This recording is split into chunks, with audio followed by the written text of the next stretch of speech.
ఇంటర్వ్యూలో ఏమడిగారు ఒకసారి చెప్తారా? వెరీ క్యాజువల్ ఇంటర్వ్యూ, అసలు అది ఇంటర్వ్యూ లాగా నాకు అనిపించలేదు. అండ్ యూ డోంట్ బిలీవ్, నేను నా మొదటి క్వశ్చన్ నేను ఫేస్ చేసింది ఏంటంటే, ఇప్పటిదాకా నీకు ఎంతమంది అమ్మాయిలు పడ్డారు అని అడిగారు. This is the first, I was surprised. ఈ సివిల్స్ వైపు రావడానికైనా లేదా యాజ్ ఆన్ టుడే మీరు దాన్ని క్రాక్ చేయడానికైనా మిమ్మల్ని బాగా ఇన్స్పైర్ చేసిన వాళ్ళు ఎవరు? దీనికి రీజన్ ఒక పర్సన్ ఉన్నాడు. అతన్ని నేను ఎంత ఫాలో అయ్యానంటే, ప్రిలిమ్స్ ఎగ్జామ్ ఉందనుకోండి, ఈ రోజు నైట్ యూట్యూబ్లో తన వీడియో వచ్చింది. అది చూడకపోతే నేను ఇంక ఎగ్జామ్ రాయలేను. అది ఫస్ట్ చూడాలంతే. అది ప్రిపరేషన్. ఇప్పుడు నాకు ఏది అడ్వాంటేజ్ ఏంటంటే, he finished all the western philosophers during the age of intermediate. ఆ టైంలో తను ఫినిష్ చేసాడని చాలాసార్లు చెప్పాడు. షాప్నర్ అవ్వచ్చు. ఇప్పుడు నాకు వీళ్ళందరం చదివే టైం లేదు కాబట్టి నేను నితిన్ చదివా. అంటే నేను ఇండైరెక్ట్గా వీళ్ళందరం చదివినట్టే. కలుస్తారా? ఇవన్నీ నా మీద తనకి ఇంట్రెస్ట్ ఉండకపోవచ్చు. మీరు కలుస్తానంటే చెప్పండి. యా, మీరు డెఫినెట్లీ డన్. నేను ఆయనకి ఫోన్ తను లేకపోతే నా లైఫ్ లేదు. నేను ఏదైనా గ్రేట్ అచీవ్ చేసినప్పుడు, లేదంటే ఏదైనా డౌట్స్ అడగడానికి, క్రిమినల్స్ మైండ్ సెట్ స్టడీ చేయడం కానీ, ఇంకా దేనికని సైకాలజీ స్టడీ చేయడం కానీ, అప్పుడు అతను వెళ్ళి కలిస్తే బాగుంటుందని నా ఫీలింగ్. కానీ ఏమి పని లేకుండా వెళ్ళి అతను కలిస్తే జస్ట్ హాయ్ చెప్తాడు, వెళ్ళిపోతాడు. నాన్నగారు ఒక మామూలు సాధారణ కానిస్టేబుల్ అని చెప్పని విన్నాను. అలాంటి ఒక కుటుంబ వాతావరణంలో నుంచి వచ్చిన మీరు సివిల్స్ వైపు వెళ్ళి ఎందుకని డిసైడ్ అయింది? అంటే మా డాడీ చిన్నప్పటి నుంచి నన్ను తీసుకెళ్తా ఉన్నాడు. పోలీస్ స్టేషన్స్ కానీ, హెడ్ క్వార్టర్స్ కానీ తీసుకెళ్తా ఉన్నాడు. అంటే ఐపీఎస్ ఆఫీసర్స్ ఎట్లా ఉంటారు, సబార్డినేట్స్ని ఎట్లా ట్రీట్ చేస్తారు, ఆ రిలేషన్ ఎట్లా ఉంటుంది, ఇదంతా చెప్తా ఉండేవారు అనమాట. సో ఒకనొక టైం వచ్చే వరకు నాకు అనిపించింది, నేను ఎందుకు అవ్వకూడదు అని అనిపించింది. బాలత మ్యామ్ అని ఉంటుంది అనమాట. ఎట్లా చెప్పాలంటే ఆమె గురించి నేను మాటలో చెప్పలేను. నాకు అంత హెల్ప్ చేశారు ఆమె. నాకు ఒక మాట చెప్పింది, ఆమెకు ఒక కొడుకున్నాడు చార్విక్ అని. ఆమె లేకపోతే పాసిబుల్ అయ్యేది కాదు. మీరు ఇటు సైడ్ వెళ్తానన్నప్పుడు, సివిల్ సైడ్ వెళ్తానన్నప్పుడు మీ నాన్నగారితోనో మీ అమ్మగారితోనో షేర్ చేసుకుని ఉంటారు ఖచ్చితంగా. ఏమన్నారు వాళ్ళు అప్పుడు? పేరెంట్స్ కానీ ఇంకా చాలా మంది వెల్ విషర్స్ కానీ వాళ్ళు విపరీతం తిట్టేవారు. ఏమనంటే, నీకేమైనా మతిపోయిందా, 6 lakh ప్యాకేజ్ ఎంతో వస్తుంది కదా, దానికి వెళ్ళి జాబ్ చేసుకోవచ్చు కదా అని. For very good reason. వాళ్ళకి నా బాగా కావాలి కాబట్టి అలా చెప్పారు వాళ్ళు. మీరు ఒక ట్రైనింగ్లో జాయిన్ అయిన తర్వాత ఫస్ట్ మీరు ఏ బుక్ చదవమని వాళ్ళు చెప్పారు? కోచింగ్ ఇన్స్టిట్యూట్లో జాయిన్ అయ్యానండి, ఒక కోచింగ్ ఇన్స్టిట్యూట్లో. ఆ కోచింగ్ ఇన్స్టిట్యూట్ పేరు ఇప్పుడు నేను చెప్పను, అది నేను చెప్పదలుచుకోలేదు, ఎందుకంటే ఇప్పుడు నేను దాన్ని తిట్టబోతున్నాను. కానీ అక్కడికి వెళ్ళిన తర్వాత ఏమైందంటే, నన్ను వాళ్ళు పైకి తీసుకెళ్లాల్సింది పోయి కిందికి లాగుతున్నాను. సో ఆ కోచింగ్ ఇన్స్టిట్యూట్ని ఇమీడియట్గా మానేశాను. ఈ 624 ర్యాంక్ మీకు ఏదో సాటిస్ఫాక్షన్ ఇవ్వలేదని, యా, సో దాని గురించి మీరు చాలా అసంతృప్తితో ఉన్నారని మీ మాటలో నాకు అర్థమైంది. కొత్త అతను టాలీవుడ్లోకి వచ్చాను ఇండస్ట్రీకి. యావరేజ్ సినిమా తీద్దామని అయితే రాడు కదా, హిట్ సినిమా తీద్దామని వస్తుంది, సూపర్ హిట్ సినిమా తీద్దాం. అలా నేను కూడా దీంట్లోకి ఎందుకు వచ్చానంటే, ఫస్ట్ ర్యాంక్ కావాలని వచ్చాను. ఆ సినిమాని చూడడం అంటే చాలా ఇష్టం అండి. వారానికి ఒక్క సినిమా అయినా కంపల్సరీ చూసాను. మా ఫాదర్కి తెలియదు, ఇప్పుడు ఇంటర్వ్యూ చేస్తే నన్ను కొడతానే ఎవరైతే. జనరల్గా పెద్దవాళ్ళు ఏం చెప్తుంటారంటే, తెల్లారగట్ల ఎవరా బుర్రకు బాగా ఎక్కుతుంది ఏంటి, అర్ధరాత్రి చదవాలంటే అనవసరంగా కళ్ళు స్ట్రెయిన్ అయిపోతాయి. ఫస్ట్ ఆఫ్ ఆల్ మీరు చెప్పిన పెద్దలు ఎవరో నాకు తెలియదండి, ఎందుకంటే వాళ్ళకి సైన్స్ తెలియదేమో. నేను చాలా రీసెర్చ్ చేసి చెప్తున్నాను ఇది. నేను 18 hours చదువుతున్నాను, 19 hours చదువుతున్నాను నేను చెప్పను, కానీ finish the syllabus as soon as possible. తర్వాత మిమ్మల్ని ఆపేవాడు ఎవడు ఉండడు. ఫస్ట్ మీరు చేయబోయేది ఏం చేయాలనుకున్నారు? ఒక్కొక్కళ్ళు ఒక్కొక్కటి చెప్తున్నారు. ఒక ఐపీఎస్ ఆఫీసర్ వచ్చి ఒక కానిస్టేబుల్ తోటి ఒక్కొక్క 5 నిమిషాలు చాలా బాగా మాట్లాడితే అతని ఫీలింగ్ ఎట్లా ఉంటుందో అర్థం చేసుకోండి. ఒక కానిస్టేబుల్ ఫీలింగ్. అతను ఆ రోజు మొత్తం కాల్ రైట్ వేసుకుంటా పనిచేస్తాడు. పోలీస్ స్టేషన్లో కంప్లైంట్ ఇవ్వాలని వస్తున్నారు అనుకోండి, అతను ఒక్కడు రాడు, ఇంకొకరిని తోడు తెచ్చుకుంటాడు. పోలీస్ స్టేషన్కి తోడు ఎందుకు? క్రిమినల్స్ కదా భయపడాలి. సో ఎప్పుడైతే ఒకరు సింగిల్గా, ఒక అమ్మాయి సింగిల్గా వచ్చి పోలీస్ స్టేషన్లో కంప్లైంట్ ఇవ్వగలుగుతుందో అప్పుడు పోలీస్ సిస్టమ్ బాగుపడినట్టు నా ఫీలింగ్. జ్యుడిషియరీలో, పోలీస్ డిపార్ట్మెంట్లో, న్యాయ వ్యవస్థలో చాలా భయంకరమైనటువంటి కరప్షన్. కొత్త రక్తం వస్తుంది, వాళ్ళ వైపు నుంచి అన్నా కొంత మార్పు వస్తుందేమో అని ఒక చిన్న ఆశమ్మ. మేము ఒకటి ఆశిస్తున్నాము అని చెప్పాను. మనిషి ఆశ చావనంత వరకు కరప్షన్ అనేది ఉంటుంది. కానీ ప్రాబ్లం ఏంటంటే, ఒక రెవెన్యూ డిపార్ట్మెంట్ ఆఫీసర్ అనేది బయట తిరగడు, మీకు కనిపించదు. అతను ఏం చేసినా లోపల చేసుకుంటాడు ఒక క్లోజ్ డోర్స్లో. కానీ పోలీస్ అనేవాడు ఏమవుతుందంటే, ట్రాఫిక్ సిగ్నల్లో నిలబడుతున్నాడు. అందుకంటే మీడియా గేజ్ ఎక్కువ ఉంది కాబట్టి పొలిటికల్ ఇంటర్ఫరెన్స్ ఉన్నంత వరకు పోలీసులు అనేది ఆటోనమస్గా పనిచేయలేదు. అది ఎప్పుడైతే పోతుందో అప్పుడే నిజమైన మంచి సమాజం వస్తుందని నా ఫీలింగ్. మీ మైండ్ మెచ్యూరిటీ చూసిన తర్వాత నాకు అడగాలనిపించింది, ఒంటరిగా ఉండడం గురించి కానీ, సమాజం మీద ఇంత అవేర్నెస్ ఉండడం కానీ, అసలు పెళ్లి చేసుకుంటారని డౌట్ వస్తున్నారు. యా, అంటే మీకు ఎవరో చెప్పినట్టు అడుగుతున్నారు మీ క్వశ్చన్. చాలాసార్లు నాకు ఈ క్వశ్చన్ వచ్చిందండి. సో నేను ఇంకొకరితో కలిసి ఉండడానికి నాకు ఇంకొక ఎవరు పర్మిషన్ ఇవ్వాల్సిన అవసరం లేదని నాకు అనిపిస్తూ ఉంటుంది. హాయ్ అండి, ఈనాడు తెలిసే విత్ మీ అంజలి కార్యక్రమంలో నా గెస్ట్ ఎవరు అని అంటే ముందుగా మీకు ఒక మాట చెప్పాలి.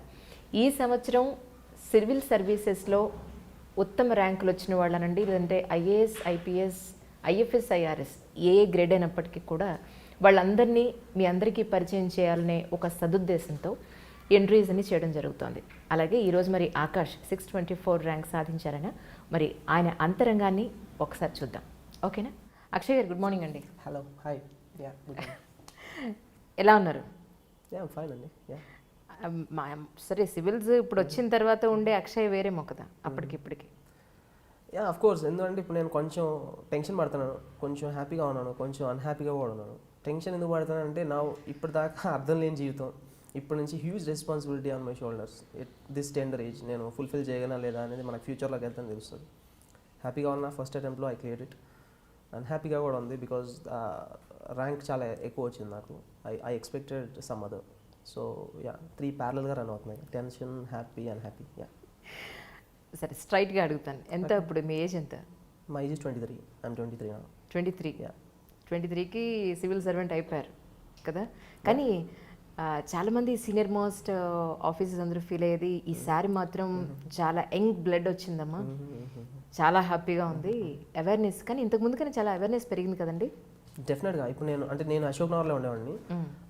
లాస్ట్ 1 yearతో కంపేర్ చేస్తే నేను 1 year నుంచి అబ్జర్వ్ చేస్తున్నాను. అవేర్నెస్ విపరీతంగా పెరిగిందండి. ప్రతి ఒక్కరికి సివిల్ సర్వీస్ అంటే తెలుసు. ఇప్పుడు ఎందుకంటే ఇప్పుడు లైఫ్లో ఎప్పుడైనా మనం ఒక టాప్లో ఉండాలనుకుంటాం కదా. So civil service is the top field ఇండియాలో. మీరు చూస్తే జాబ్స్లో కానీ ఇంకా దేంట్లో కానీ. ఇప్పుడు నేను జస్ట్ ఎగ్జాంపుల్ ఇస్తాను మీకు. ఒక 23-year-old గై ఇండియాకి గొప్ప సర్వీస్ చేయాలంటే దేంట్లో చేయగలడు? సివిల్ సర్వీసెస్ తప్ప. మీరు టీచర్స్ చేయొచ్చు, డాక్టర్స్ చేయొచ్చు, వాళ్ళందరూ చేస్తున్నారు. కానీ more divorce, more complex, more challenging ఈ కైండ్ ఆఫ్ థింగ్ అనేది మీకు ఓన్లీ సివిల్ సర్వీస్లోనే పాసిబుల్ అవుతుంది. అంటే ఒక 23-24 ఏళ్ళ అబ్బాయి ఇండియాకి ఏదైనా గొప్ప చేయాలంటే నాకు తెలిసి civil service is the best field. Perfect. అంతకంటే ఏం చేస్తారు? యా, సో టాప్లో ఉండాలి, టాప్లో చేయాలనుకుంటాం కదా. ఇది కూడా అంతే. So they are opting for civil services. చాలామంది కళలు, డ్రీమ్స్ అన్నీ ఉన్నాయి. బట్ ఎనీవే, అంటే మీరు చూస్తే ఇప్పుడు ల్యాక్స్లో రాస్తున్నారు. They are coming out in thousands. Just 980 post ఉన్నాయి. So competition is too heavy. And next year 200 seats తగ్గిపోయాయి. Just 780 seats. So competition will be very high. So you have to work very hard to serve the nation. You have to work hard. Yeah, true. ఒక్కసారి మీ కుటుంబ నేపథ్యం గురించి చెప్పండి. Okay, నేను చాలా ఇంటర్వ్యూలు చూశాను. సో ఆయన కూడా ఐ డ్రీమ్ వీక్షకుల కోసం ఒక్కసారి. యా, మా ఫాదర్, మదర్ అండి. మేమిద్దరం, మా తమ్ముడు, నేను. We are just 4. బట్ నాకు ఒక బాబాయ్ ఉన్నాడు, పిన్ని కూడా ఉంది. They are very close. ఎందుకంటే మా బాబాయ్, మా డాడీ ఆర్ ఓన్ బ్రదర్స్. మా పిన్ని, మా mummy or own sisters. Okay. So వాళ్ళకి ఒక కూతురు ఉంది, మా చెల్లి. And they treat me equally compare to my sister. వాళ్ళు నన్ను కొడుకులాగే చూసుకుంటారు. ఇక్కడే ఉంటారు BHLలో. Okay. And I feel very happy. ఎప్పుడు నాకు మా మమ్మీ డాడీ లేరు ఇక్కడ అని లోటు వాళ్ళు తెలియలేదు. ఎప్పుడు ప్రతి సాటర్డే అప్పుడప్పుడు వెళ్తుండేవాను ఇంటికి. So they make me very cool. Yeah, that way. నాన్నగారు ఒక మామూలు సాధారణ కానిస్టేబుల్ అని చెప్పని విన్నాను. అలాంటి ఒక కుటుంబ వాతావరణంలో నుంచి వచ్చిన మీరు సివిల్స్ వైపు ఎందుకని డిసైడ్ అయింది? ఎప్పుడు అనుకున్నారు? యాక్చువల్లీ మీరు అనుకున్నది ఎప్పుడు అనుకున్నారు? ఓకే, అంటే ఇప్పుడు మీరు అడిగిన దాంట్లో 3 questions ఉన్నాయండి. మా నాన్నగారు సాధారణ కానిస్టేబుల్, 2 సివిల్స్ వైపు ఎందుకు అనుకున్నారు, ఎప్పుడు స్టార్ట్ అయింది. ఇప్పుడు థర్డ్ క్వశ్చన్ స్టార్ట్ చేద్దాం. ఎప్పుడు స్టార్ట్ అయిందని. నేను బీటెక్ 3rd yearలో ఎప్పుడో ఉన్నప్పుడు అంటే మా డాడీ చిన్నప్పటి నుంచి నన్ను తీసుకెళ్తా ఉన్నాడు. పోలీస్ స్టేషన్స్ కానీ, హెడ్ క్వార్టర్స్ కానీ తీసుకెళ్తా ఉన్నాడు, చూపిస్తూ ఉన్నాడు. అంటే IPS ఆఫీసర్స్ ఎట్లా ఉంటారు, సబార్డినేట్స్ని ఎట్లా ట్రీట్ చేస్తారు, ఆ రిలేషన్ ఎట్లా ఉంటుంది, అంటే role of police in the development of society ఎట్లా ప్లే చేస్తుంది, ఒక గంట సేపు పోలీసులు అందరూ కామ్గా పడుకుంటే సొసైటీ ఎట్లా ఉంటుంది, ఇదంతా చెప్తా ఉండేవారు అనమాట. సో ఒకనొక టైం వచ్చే వరకు నాకు అనిపించింది నేను ఎందుకు అవ్వకూడదు అని అనిపించింది. So that way BTech 3rd yearలో నాకు అంటే నేను బీటెక్ NIT భోపాల్లో చేశాను. ఓకే. బీటెక్ చేసినప్పుడు నాకు ఏమర్థమైందంటే అక్కడ నేను ఖాళీగా కూర్చుంటున్నాను, ఏమీ చేయట్లేదు. చాలా లీజర్ టైం ఉండేది మాకు. క్లాసులు సరిగా ఉండేవి కాదు, ల్యాబ్లు ఉండేవి కాదు, ఏం చేయాలో అర్థం కాకపోయేది. ఇంకా ఏ కాంపిటేటివ్ ఎగ్జామ్స్ ప్రిపేర్ అయ్యేవాళ్ళు అది ప్రిపేర్ అవుతుండేవారు. నేను కూడా I thought it's high time నేను కూడా ప్రిపేర్ అవ్వాలా దేనికో దానికి. And I started for civil services. And I know it's a risky business. ఎందుకంటే మీరు ఛాన్స్ ఆఫ్ గెటింగ్ క్లియర్డ్ అనేది చాలా తక్కువ రేషియోలో ఉంటుంది సివిల్ సర్వీస్. ల్యాక్స్ అప్లై చేస్తారు కదా. సో అప్పటి నుంచి నేను బీటెక్ 3rd year నుంచి స్టార్ట్ చేశాను కాన్షియస్గా. బట్ ఒక గైడెన్స్ అనేది ఏమీ లేదు. I'm just like a ship without a compass. నాకు షిప్ కానీ డైరెక్షన్ ఏమి తెలియదు ఎటు వెళ్ళాలని. బట్ బేసిక్ న్యూస్ పేపర్స్ అవి చదువుతూ ఉండేవాను. సో 3rd year 4th yearలో ఇంకా ఎక్కువ చదవడం స్టార్ట్ చేశాను. ఎప్పుడైతే Ashok Nagar 2016 June pass out, ఎప్పుడైతే అశోక్ నగర్కి వచ్చానో ఒక కంప్లీట్ గైడెన్స్ అనేది నాకు ఏర్పడడం స్టార్ట్ చేసింది కొంతమంది వ్యక్తుల వల్ల. And in 1 year it became possible only because of those people. చెప్పండి, వాళ్ళకి కూడా చెప్పాలి. వాళ్ళ పేర్లు బాల్లత మ్యామ్ అని ఉంటుంది అనమాట. అశోక్ నగర్లో ఉంటారు ఆమె. సిఎస్బి ఇన్స్టిట్యూట్ అని ఉంటుంది వాళ్ళది. సో అంటే ఎట్లా చెప్పాలంటే ఆమె గురించి నేను మాటలో చెప్పలేను, నాకు అంత హెల్ప్ చేశారు ఆవిడ. నిన్న రాత్రి కూడా ఆమెతోనే ఉన్నాను. నన్ను ఇంకా నాకు ఒక మాట చెప్పింది, ఆమెకు ఒక కొడుకున్నాడు చార్విక్ అని, you're equal to my son అని చెప్పింది అనమాట నన్ను చూసి. So that is the biggest compliment. నేను ఆమె నా కొడుకులాగే చూసుకుంటుంది ఇప్పటికి కూడా. సో అంత లవ్ నాకు ఇచ్చి అఫెక్షన్ ఇచ్చి రోజు ఇంటికి పిలిచి ఆన్సర్స్ అన్ని రాపిచ్చేది. She teachers they political science అవ్వచ్చు, ఇంకేదో నా optional political science. Okay. So ఇవన్నీ చేసేది అనమాట. రోజు కంటిన్యూస్గా మెయిన్స్ ముందు కంటిన్యూస్గా ఆన్సర్స్ అన్ని రాసేవాడిని ఆమె ఇంటికి వెళ్ళి. అట్లా నాకు చాలా హెల్ప్ అయింది. ఆ పర్సనల్ గైడెన్స్ నాకు చాలా అంటే చాలా హెల్ప్ అయింది. And that way because of her cracked in the first attempt అని నా ఫీలింగ్. నాకు పొలిటికల్ సైన్స్లో ప్రతి ఒక్క mark I owe my marks to her. Every mark ఆమె లేకపోతే పాసిబుల్ అయ్యేది కాదు. అంటే ఇందులో ఎగ్జామ్స్కి సంబంధించి మీరు పొలిటికల్ సైన్స్ అన్నారు, which is most typical actually. ఎవరైనా కూడా చాలా ఈజీగా ఏది ఉంటుంది దాన్ని చూస్ చేసుకుంటే అయిపోతుంది కదా, ఈజీగా పాస్ అయిపోవచ్చు కదా అని అంటుంది. సో మరి దీన్ని చూస్ చేసుకోవడానికి ప్రధాన కారణం ఏంటి? అంటే నేను ఫస్ట్ అశోక్ నగర్కి వచ్చినప్పుడు I took mathematics as my option అండి. మ్యాథ్స్ తీసుకొని వచ్చాను. కానీ ఇక్కడికి వచ్చాక నాకు ఏం అర్థమైందంటే మ్యాథ్స్ తీసుకుంటే క్లియర్ అవ్వదు, అయ్యే ఛాన్సెస్ చాలా తక్కువ ఉంటాయని అర్థమైంది. ఎందుకంటే స్కోర్స్ చాలా వ్యారీ అవుతున్నాయి, వస్తే హైయెస్ట్ వస్తుంది లేదంటే లోయెస్ట్ వస్తుంది. So I thought it's very risky. Civil services risky, in maths option with civil services two risky. And I thought so ఏదైనా సేఫ్గా ఉండే ఆప్షన్ తీసుకుంటే బెటర్ అని మీరు అన్నట్టు నేను కూడా అనుకున్నాను. And I kept watching many optionals. నాకు పొలిటికల్ సైన్స్ చాలా బాగా అనిపించింది. ఎందుకు అనిపించింది అంటే ఒకటి బెస్ట్ టీచర్ అశోక్ నగర్లో నాకు అవైలబుల్ ఉంది, బాలత గారు. She's accessible to all. And I thought that ఎలాగో కొంచెం తన బ్రెయిన్ని మ్యానిపులేట్ చేస్తే నా మీద అటెన్షన్ గ్రాప్ చేసుకుని ట్రై చేస్తే so she take care of me అని నాకు అనిపించింది. అండ్ సెకండ్ పాయింట్ ఏంటంటే పొలిటికల్ సైన్స్లో మీకు జనరల్ స్టడీస్ మాకు ఉంటుంది, ఆప్షనల్ ఉంటుంది. 60% ఆఫ్ ద సిలబస్ అంతా జనరల్ స్టడీస్లో కవర్ అవుతుంది. సో మళ్ళీ డబుల్ ఎఫర్ట్ పెట్టాల్సిన అవసరం లేదు, జస్ట్ 40% చదివితే సరిపోతుంది. థింకర్స్ థియరీస్ అని కొన్ని ఉంటాయి, అవి చదివితే సరిపోతుందని నాకు అనిపించి political science opted. And everything went well. ఈరోజు ఆప్షనల్ తీసుకున్నందుకే క్లియర్ అయిందని నా ఫీలింగ్. 10th వరకు ఎక్కడ చదివారు, ఇంటర్ ఎక్కడ చదివారు, నెక్స్ట్ డిగ్రీ ఎక్కడ చేశారు ఒకసారి చెప్పండి. 10th వరకు 8th to 10th గురుకుల్ అనే స్కూల్ ఉంటుందండి, బాలసముద్రం గురుకుల్ ద స్కూల్ అని ఉంటుంది, ప్రైవేట్ స్కూలే, పబ్లిక్ కాదు. అక్కడ చేశాను 8th to 10th. And inter వచ్చేసి నేను ఎస్ఆర్ ఎడ్యూ సెంటర్ అని ఉంటుంది వరంగల్లో, అక్కడ చేశాను. That was my best time అనమాట. నేను స్పెండ్ చేసిన 2 years. అది నాకు ఒక బేస్ లాగా ఏర్పడింది. ఈరోజు ఇంత వర్క్ చేయడానికి అది ఒక బేస్ లాగా నాకు అనిపించింది. అండ్ ఇమీడియట్లీ ఆఫ్టర్ ఇంటర్మీడియట్ నేను 4 years బీటెక్ చేశాను. ఎన్ఐటి భోపాల్లో వచ్చింది నాకు AEEE రాసినప్పుడు అప్పుడు. సో అక్కడికి వెళ్ళాను. అండ్ ఇమీడియట్గా 2016 జూన్లో పాస్ అవుట్, 2017 జూన్లో ఎగ్జామ్ రాశాను. So 1 year is this plan. మీరు ఇటు సైడ్ వెళ్తానన్నప్పుడు, సివిల్ సైడ్ వెళ్తానన్నప్పుడు మీ నాన్నగారితోనో మీ అమ్మగారితోనో షేర్ చేసుకుని ఉంటారు ఖచ్చితంగా. ఏమన్నారు వాళ్ళు అప్పుడు? అంటే ఇప్పుడు చిన్నప్పటి నుంచి I was very average student అండి. నాకు పెద్దగా మార్కులు వచ్చేవి కాదు.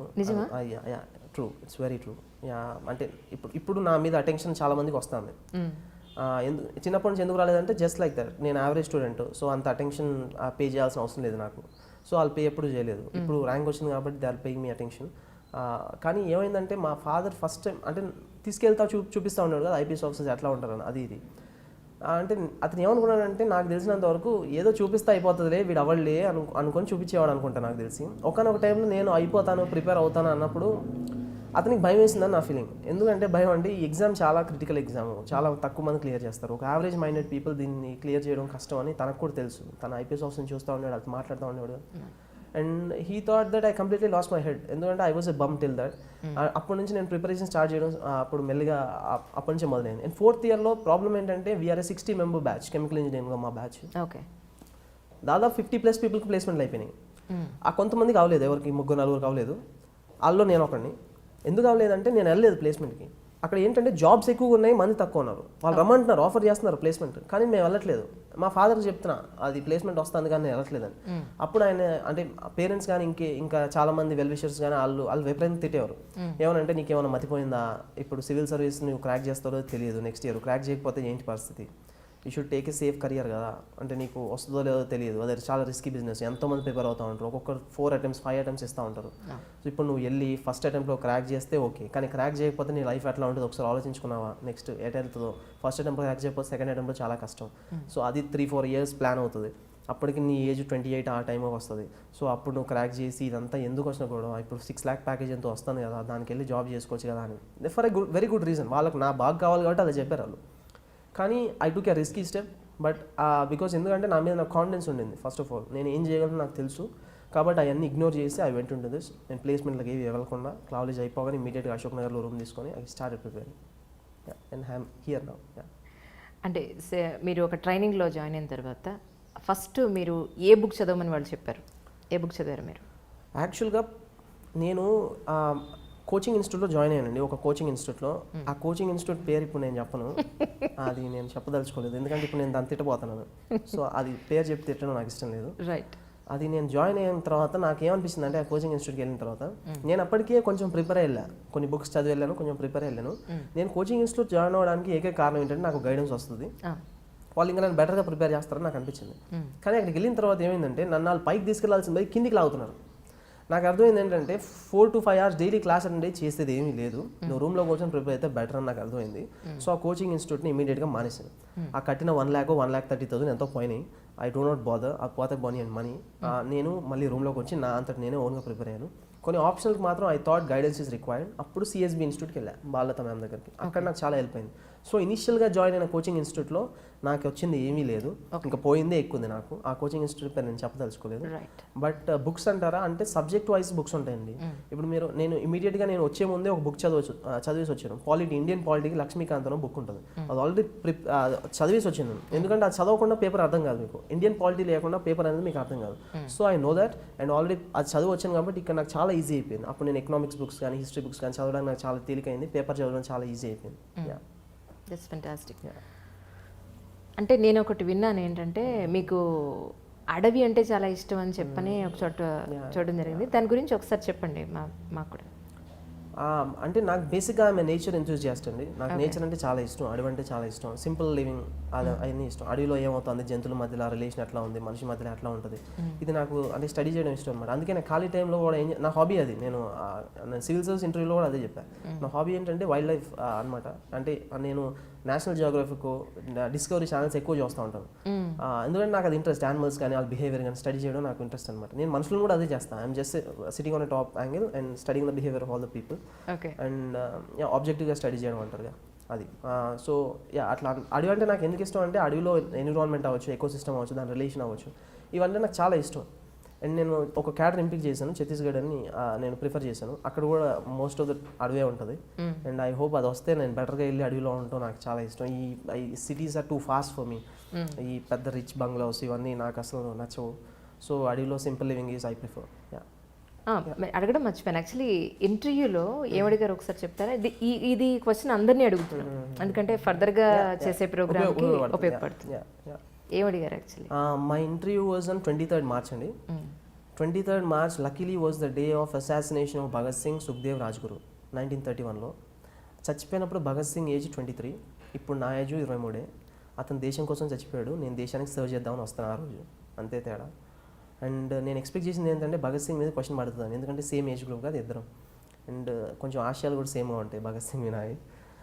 కోర్స్ తను వాయిలెన్స్ ప్రిఫర్ చేశాడు, నేను non violent.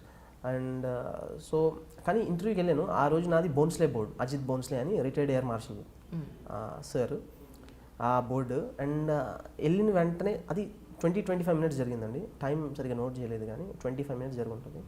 Very casual interview, అసలు అది ఇంటర్వ్యూ లాగా నాకు అనిపించలేదు, జస్ట్ ఏ కాన్వర్సేషన్. వాళ్ళు నన్ను చాలా కూల్ చేయడం ట్రై చేశారు. అండ్ యూ డోంట్ బిలీవ్, నేను నా మొదటి క్వశ్చన్ నేను ఫేస్ చేసింది ఏంటంటే, ఇప్పటిదాకా నీకు ఎంతమంది అమ్మాయిలు పడ్డారు అని అడిగారు. This is the first, I was surprised to hear that. And I said no అని నేను నవ్వేసి ఊరుకున్నా, దానికి ఏం చెప్పాలో నాకు అర్థం కాలేదు. సో టాక్టికల్గా I just laughed and I left it, no అని చెప్పాను. ఒక సింగిల్ కూడా పడలేదు. కానీ నమ్మరు కదా మిమ్మల్ని చూసిన వాళ్ళు ఎవరు, మీ దగ్గర మీరు వెళ్ళకపోయినా అమ్మాయిలు వచ్చి ఉంటారని ఖచ్చితంగా. I think that's too personal to speak అండి. నేను ఆ అమ్మాయిల పేర్లు అవి బయటపడడం నాకు ఇష్టం లేదు. సో వాళ్ళ ఫ్యామిలీతో హ్యాపీగా ఉన్నారు ఇప్పుడు, మళ్ళీ వాళ్ళ జీవితంలో పడ్డం దీనికి. సో నేను ఏమీ పడలేదని చెప్పాను. ఒక్కరు కూడా పడలేదా అన్నారు. నమ్మలేదు ఎవరు? వాళ్ళు నమ్మలేదేమో నాలానే మీలాగే, నేను ఒక్కరు కూడా పడలేదు అన్నారు. So that's how it started. ఇప్పుడు ఇలా మొదలైంది అది. Okay. So you look very fresh అన్నాడు వెళ్ళగానే. And when did you pass out అని అడిగాడు. మళ్ళీ నా అప్లికేషన్ ఫామ్ తన దగ్గర ఉంటుంది సార్ దగ్గర, అన్ని డీటెయిల్స్ దాంట్లో ఉంటాయి. చూసుకొని June 2016 pass out, so in 1 year you cracked it అన్నాను. ఎస్ సార్ అన్నాను. ఇంటర్వ్యూలో చాలా మంచి మార్క్స్ వచ్చాయి నాకు, 180 వచ్చాయి. 180 is a very good score. And so చాలా casual interview. And first question నన్ను అంటే సబ్జెక్ట్ వైజ్గా ఫస్ట్ క్వశ్చన్ ఏంటంటే నక్సలిజం మీద అడిగారు. వరంగల్ అనగానే okay let's move on to Warangal అని చెప్పి నక్సలిజం మీద క్వశ్చన్ పడింది. ఐ వాజ్ వెరీ హ్యాపీ, ఎందుకంటే నాకు ఐడియాలజీ అంటే చాలా ఇష్టం అని చెప్పాను కానీ interest. So that's how it started. Racism in USA మీద ఒక క్వశ్చన్ అడిగారు. అండ్ అప్పుడు ఒక డిబేట్ అవుతా ఉంది, హర్షమందర్ రామచంద్ర గుహ డిబేట్ అని, ఇద్దరు స్కాలర్స్ మధ్యలో ఇండియన్ ఎక్స్ప్రెస్లో వస్తూ ఉండేది, దాని గురించి అడిగారు. అండ్ ఆలివ్ రిడ్లీ టర్టిల్స్ గురించి అడిగారు, ఎందుకంటే వైల్డ్ లైఫ్ చెప్పాను కదా, ఆ టర్టిల్స్ గురించి అడిగారు. And northern black white rhino గురించి అడిగారు ఇంటర్వ్యూలో. అండ్ కొలోనియలిజం ఇంపాక్ట్ ఇండియా మీద ఎట్లా పడింది, పాజిటివ్గా నెగిటివ్గా, బ్రిటిష్ ఇంపాక్ట్ దాని గురించి కొంచెం అడిగారు. ఉడాన్ స్కీమ్ గురించి కొంచెం అడిగారు. నువ్వు హనంకొండ నుంచి వచ్చావు కదా, ఆ పేరు ఎట్లా వచ్చింది తెలుసా హనంకొండకి అని అడిగారు. అండ్ చైనా మీద అడిగారు, శ్రీలంక మీద అడిగారు. Political science international relations option కాబట్టి ఐఆర్ కింద శ్రీలంక మీద చైనా మీద రిలేషన్స్ ఇండియాకి ఎట్లా ఉన్నాయని దాని మీద కొంచెం అడిగారు. అండ్ అడిగిన వెంటనే what are the plans for today అన్నారు. ఇంటర్వ్యూ అయిపోయిన తర్వాత మీకు ఏం ప్లాన్స్ ఉన్నాయి అన్నారు బోన్స్లే సార్. నేనేం చెప్పాను, సార్ ఇంకా డిసైడ్ ఏమి చేయలేదు sir, I not decide yet అని చెప్పాను. సో ఇప్పుడు డిసైడ్ చేసి నేను టైం ఇస్తాను అన్నారు ఆయన. అయితే చెప్పాను, సార్ ఫస్ట్ టైం ఢిల్లీకి వస్తున్నాను, నేను అసలు ఇప్పటిదాకా ఢిల్లీకి ఎప్పుడు రాలేదు, ఇంటర్వ్యూ కోసం నేను వచ్చాను, I might go and watch Delhi అని చెప్పాను. సో అతను అన్ని ప్లేసులు చెప్తున్నాడు, కుతుబ్ మినార్ అవ్వచ్చు, కొనాట్ ప్లేస్ అవ్వచ్చు, అతని అడ్రస్లతో సహా చెప్తున్నాడు నాకు అక్కడ కూర్చొని. So it wasn't an interview, అసలు క్వశ్చన్ ఆన్సర్ ఫార్మాట్లో ఏమీ జరగలేదు. It was a conversation, 25 minutes peaceful conversation. But when I came out I felt that interview happen very badly. ఎందుకంటే నేను ఏం ఎక్స్పెక్ట్ చేశానంటే చాలా చదువుకుని వెళ్ళండి, ఆ క్వశ్చన్స్ ఏమీ రాలేదు అక్కడ, ఇంకా వేరే క్వశ్చన్స్ రాగా తక్కువ క్వశ్చన్స్ పడినాయి, సుత్తి డిస్కషన్ ఎక్కువైందని నాకు అనిపించింది బయటికి రాగానే. అరే ఈ డిస్కషన్తో నన్ను ఏం జడ్జ్ చేస్తారు, నాకేం మార్కులు వేస్తారు అనుకున్నాను. కానీ మొన్న మార్క్స్ వచ్చిన తర్వాత చూసుకుంటే I got 179, almost 180. It was a very good score. I expected nearly 120, 130 వస్తాయేమో మ్యాక్సిమం అనుకున్నా, కానీ 180 was a very good score I think so. ఎందుకంటే దట్ మేడ్ మీ ఇక్కడ నేను లిస్ట్లో ఉన్నానంటే yeah that is the reason. Bhonsle సార్కి ఇప్పుడు థ్యాంక్ యూ చెప్పాలి, ఆయన ఎక్కడ ఉన్నారు సార్. అంటే నా డౌట్ ఏంటంటే అందరినీ అడుగుతున్నాను, ఎందుకంటే ఎవరి పర్సెప్షన్ అది తెలుసుకుందామని అంతే. జనరల్గా 20 నుంచి కూడా కాదు, 16 నుంచి ఒక 28 వరకు ఈ 10 years జనరల్గా అమ్మాయిలు కానీ అబ్బాయిలు కానీ ప్యాషన్స్, ఫ్రెండ్స్, పార్టీలు, అమ్మాయిలు, ఇవన్నింటినీ కూడా మీరు పక్కన పెట్టి ఇంత సిన్సియర్గా లేదంటే ఫోకస్డ్గా ఎలా ఉండగలిగారు? అంటే దానికి ఒకటే రీజన్ అండి, మా ఇంట్రెస్ట్ అంతే. మా ఇంట్రెస్ట్ డ్రైవ్స్ మీ ఎవ్రీవేర్. ఎందుకంటే నా సబ్జెక్ట్ అంటే ఇంట్రెస్ట్ బేసికల్గా. సబ్జెక్ట్ నేర్చుకుని నలుగురికి చెప్పడం అంటే నాకు ఇంకా ఇంట్రెస్ట్. నేను రూమ్లలో క్లాసులు పెడతా ఉండేవాడిని, ఇప్పటికి కూడా పెడతా ఉంటాను. రూమ్లో స్టూడెంట్స్కి క్లాసులు చెప్పడం అంటే నాకు చాలా ఇష్టం. నేను చదివింది నలుగురికి చెప్పాలని నా ఫీలింగ్ ఎప్పుడు ఉంటుంది. ఇంకా మీరు చెప్పిన పార్టీస్ అవ్వచ్చు, ఇంకేదన్నా అవ్వచ్చు, నాకు అసలు ఇంట్రెస్ట్ ఉండదు. నాకు కార్ ఎక్కితే వామిటింగ్ వస్తుంది, నాకు యూ డూ నాట్ నో, నాకు బైక్ డ్రైవింగ్ రాదు, కార్ ఎక్కితే వామిటింగ్ వస్తుంది. లావిష్ బంగ్లాల్లో ఉండడం అసలు ఇష్టం ఉండదు. చిన్న రూము, ఫ్యాన్, ఇంటర్నెట్ ఉంటే, నాకు ల్యాప్టాప్ ఉంటే ఐ లివ్ ఫర్ ఎవర్, నాకు అట్లా అనిపిస్తుంది. మళ్ళీ ఏంటంటే నేను బాగా చదివిన తర్వాత నాకు అర్థమైంది ఏంటంటే I'm somewhere tilted towards the communist ideology. నాకు ఈ కెపిటలిజం అఫ్ కోర్స్ లాజికల్గా చెప్పాలంటే అవి వర్కౌట్ అవుతాయి, ఒక మార్కెట్ ఎకానమీ అనేది. బట్ ఈ కెపిటలిజం లాంటివి నాకు పెద్దగా నచ్చవు. నాకు అందరూ కొంచెం ఈక్వల్గా ఉండాలని అనుకుంటాను. సో కొంచెం సోషలిస్ట్ ఐడియాలజీ టిల్ట్ అవుతాను కాబట్టి లావిష్ పార్టీలని, పబ్లని, కల్చర్ అని, అమ్మాయిలని ఇవన్నీ పెద్దగా నచ్చవు. అది కూడా ఒక రీజన్ అనుకుంటా. ఈ సివిల్స్ వైపు రావడానికైనా లేదా యాజ్ ఆన్ టుడే మీరు దాన్ని క్రాక్ చేయడానికైనా మిమ్మల్ని బాగా ఇన్స్పైర్ చేసిన వాళ్ళు ఎవరు? అంటే ఇప్పుడు బేసిక్గా ఏమవుతుందంటే అండి, సివిల్స్ ప్రిపేర్ అవ్వాలంటే ముందు నేను ఏమనుకున్నానంటే నా మైండ్ అది చాలా క్లస్టర్గా ఉండేదండి ఆ టైంలో. ఎట్లా అంటే వాల్స్ బిల్డ్ చేసుకున్నాను, సొసైటీలో ఎట్లానే ఉంటుంది, సొసైటీ అంటే ఇదే, సొసైటీలో ఇట్లా ఉంటే నడుస్తుంది, ఇవన్నీ ఉండేదన్నమాట మైండ్లో. కానీ ఒకనొక టైం వచ్చే వరకు ఏమైందంటే ఆ గేట్లన్నీ ఎత్తేసారు. నేనే ఎత్తేసుకున్నాను కొంతమంది పర్సన్స్ని చూసి. అప్పుడు ఏముందంటే ఐడియాస్ అన్ని ఫ్రీగా ఫ్లో అయ్యాయి. ఇప్పుడు నాకు ఎప్పుడు కోపం రాదు మ్యాక్సిమం టైంలో. ఎందుకంటే కోపం ఎప్పుడు వస్తుంది అంటే మీరు రైట్ అన్నప్పుడే మీకు కోపం వస్తుంది. ఇప్పుడు బండి మీద వెళ్తున్నాం అనుకోండి, సిగ్నల్ బ్రేక్ చేసి ఎవరు వస్తున్నారు, వాడి మీద కోపం హరే అంటాం. ఎందుకంటే మీరు ఏమనుకుంటున్నారంటే సిగ్నల్ క్రాస్ చేయడం తప్పు అని. మీరు రైట్, తను రాంగ్ అన్నప్పుడే అతను రాంగ్ చేస్తున్నప్పుడు మీకు కోపం వస్తుంది. అసలు నేను రైట్ రాంగ్ ఉంటే నమ్మను కాబట్టి నాకు కోపం అనేది చాలా తక్కువ వస్తుంది. అవన్నీ రావడానికి రీజన్ ఏంటంటే మైండ్ చాలా లిబరల్గా ఉండాలి. ఫస్ట్ థాట్స్ ఫ్రీగా ఫ్లో అవుతూ ఉండాలి. ఎందుకంటే ఇప్పుడు మీరు ఒక ఐడియాలజీని ఫాలో అవుతారు, దాన్ని కట్ చేసి ఎవరైనా వచ్చి మీకు అది కాదని చెప్పినప్పుడు మీకు వాళ్ళ మీద కోపం రావడానికి ఛాన్స్ ఉంటుంది. కానీ నాకు అట్లా రాదు, అది వాళ్ళ ఒపీనియన్, ఇది నా ఒపీనియన్ గట్టిగా నమ్ముతాను కాబట్టి నాకు కోపం అంత రాదు. అంటే ఈ మైండ్ సెట్ చాలా లిబరల్ అయిన తర్వాత ఏమైందంటే సిలబస్ ఫినిష్ చేయడానికి నాకు చాలా ఈజీ అయిపోయింది. సిలబస్ అవ్వచ్చు, థాట్స్ అవ్వచ్చు, ఐడియాలజీస్ అర్థం చేసుకోవడం అవ్వచ్చు, ఇవన్నీ చాలా ఈజీ అయిపోయింది. దీనికి రీజన్ ఒక పర్సన్ ఉన్నాడు. అతన్ని నేను ఎంత ఫాలో అయ్యానంటే I don't know, I can't express in words అనమాట. ఇప్పటికీ ఈ రోజు కూడా రేపు ఓకే నాకు ప్రిలిమ్స్ ఎగ్జామ్ ఉందనుకోండి, ఈరోజు నైట్ యూట్యూబ్లో తన వీడియో వచ్చింది. అది చూడకపోతే నేను ఇంక ఎగ్జామ్ రాయలేను. అది ఫస్ట్ చూడాలంతే. అది ప్రిపరేషన్ కూడా పక్కన పెట్టి. And he's Ram Gopal Varma. రామ్ గోపాల్ వర్మ ఏంటండి బాబు అసలు ఆయన ఎక్కడ, ఆయన ఫీల్డ్ ఏంటి, మీ ఫీల్డ్ ఏంటి? ఫీల్డ్ పని కాదండి, it all comes from a kind of thinking. ఏ టాపిక్ని ఏ కోణంలో నుంచి చూసినా మీకు అదే థింకింగ్ వర్తిస్తుంది కాబట్టి ఇప్పుడు ఒక కైండ్ ఆఫ్ టాపిక్ ఇస్తే లాజికల్గా మాట్లాడడం అనేది ఆయన నుంచి నేర్చుకున్నాను నేను. ఏది రీజన్ లేకుండా నమ్మకూడదు, రైట్లో రాంగ్లో అనేవి ఏవి ఉండవు. సొసైటీ అట్లానే ఉంటుంది. సొసైటీ అంటే ఏదో కాదు, జస్ట్ కలెక్షన్ ఆఫ్ పీపులే, వాళ్ళ థాట్సే. సో మీరు ఎంత లిబరల్గా ఉంటే అంత బాగుంటుంది మైండ్. మీరు ఇది మూఢనమ్మకాలు అవన్నీ ఏమి పెట్టుకోకూడదు, లాజికల్గా బతకని రోజులు అని ఈ కైండ్ ఆఫ్ ఫిలాసఫీ అనేది నేను ఆయన నుంచి నేర్చుకున్నాను. ఇప్పుడు నాకు ఏది అడ్వాంటేజ్ ఏంటంటే he finish all the western philosophers during the age of intermediate. ఆ టైంలో తను ఫినిష్ చేసాడని చాలాసార్లు చెప్పాడు. షాప్నర్ అవ్వచ్చు, ఐన్ ర్యాండ్ అవ్వచ్చు, వీళ్ళందరినీ చదివేశాడు అతను. ఇప్పుడు నాకు వీళ్ళందరినీ చదివే టైం లేదు కాబట్టి నేను నితిన్ చదివా. అంటే నేను ఇండైరెక్ట్గా వీళ్ళందరినీ చదివినట్టే. ఓకే, ఏంటి అంటే మీరు అంటున్నారు కదా ఆయన ఇంటర్వ్యూ చూస్తాను ఖచ్చితంగా ఎంత రాత్రి అయినా సరే అని చెప్పానంటే, ఆయనలో మీకు అంతగా నచ్చింది ఏంటి? అదే అండి, ఇప్పుడు ఒక టాపిక్ ఉందనుకోండి, ఒక 10 మంది ఒకటి మాట్లాడితే ఈయన ఒకటి మాట్లాడతాడు. నాకు అది చాలా ఇష్టం. మళ్ళీ ఏం మాట్లాడతాడంటే చాలా లాజికల్గా ఉంటుంది తను మాట్లాడేది. ప్రతి పాయింట్కి ఒక ఎక్స్ప్లెనేషన్ ఉంటుంది, లాజికల్గా ఉంటుంది. And my way of speaking second year దాకా ఒక రకంగా ఉండేది. అతను చూసినప్పుడు ఏమైందంటే కంప్లీట్గా నేనే మారిపోయింది. ఆ కైండ్ ఆఫ్ స్పీకింగ్ కానీ, ఆ కైండ్ ఆఫ్ ఆలోచన కానీ, ఇవన్నీ అంటే తను ఇప్పుడు నా మీద తనకి ఇంట్రెస్ట్ ఉండకపోవచ్చు. నేను చెప్తాను కదా, మీరు కలుస్తానంటే చెప్పండి. యా, మీరు డెఫినెట్లీ డన్. నేను ఆయనకి ఫోన్ తను లేకపోతే నా లైఫ్ లేదు. And I can say this on record, media ముందు చెప్తున్నా. తను నన్ను ఎంత ఇన్ఫ్లుయెన్స్ చేశాడంటే,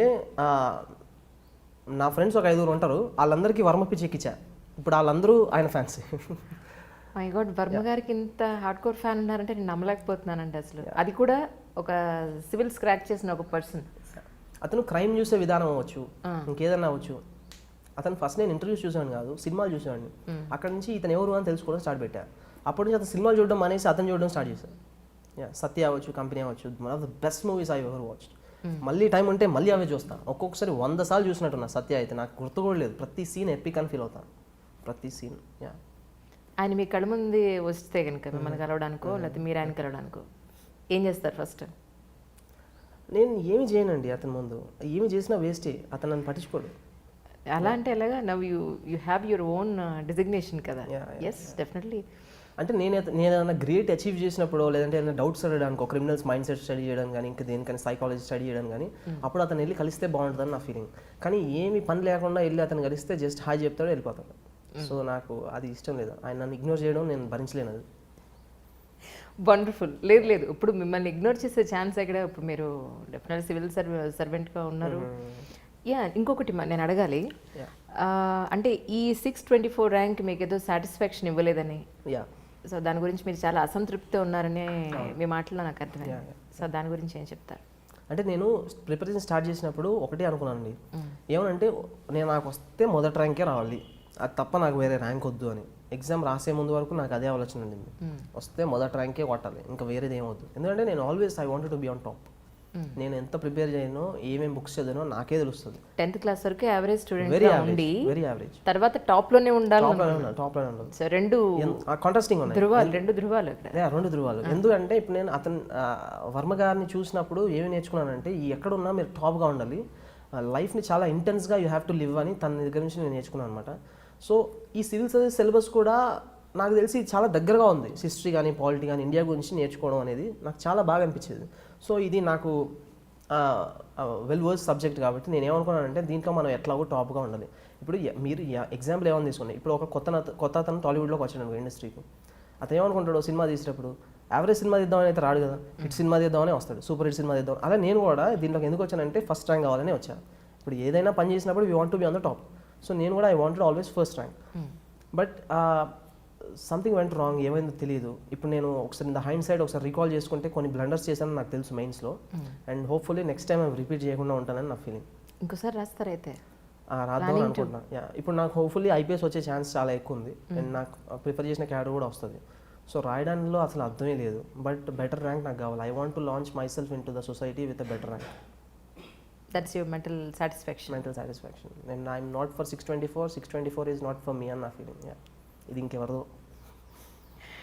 అలాగే మీరు ఎస్పెషలీ ఛత్తీస్గఢ్ని ఎంచుకోవడానికి గల కారణం ఏమిటి?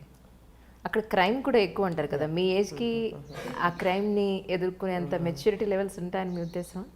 అది మైండ్ సెట్లో ఉంటుందండి. ఎప్పుడైనా మీరు ఎంత స్ట్రాంగ్గా ఉన్నారు మెంటల్గా, మీకు ఎంత క్లారిటీ ఉంది సబ్జెక్ట్ పైన, what you want to do, where have you come from అని అన్ని డిసైడ్ చేస్తాయి ఫ్యాక్టర్స్ అన్ని. సో ఏజ్ తక్కువైనంత మాత్రాన I don't feel that I'm inferior to some other officers who are 40-45 అని నేను అప్పుడు అస్సలు ఫీల్ అవ్వను.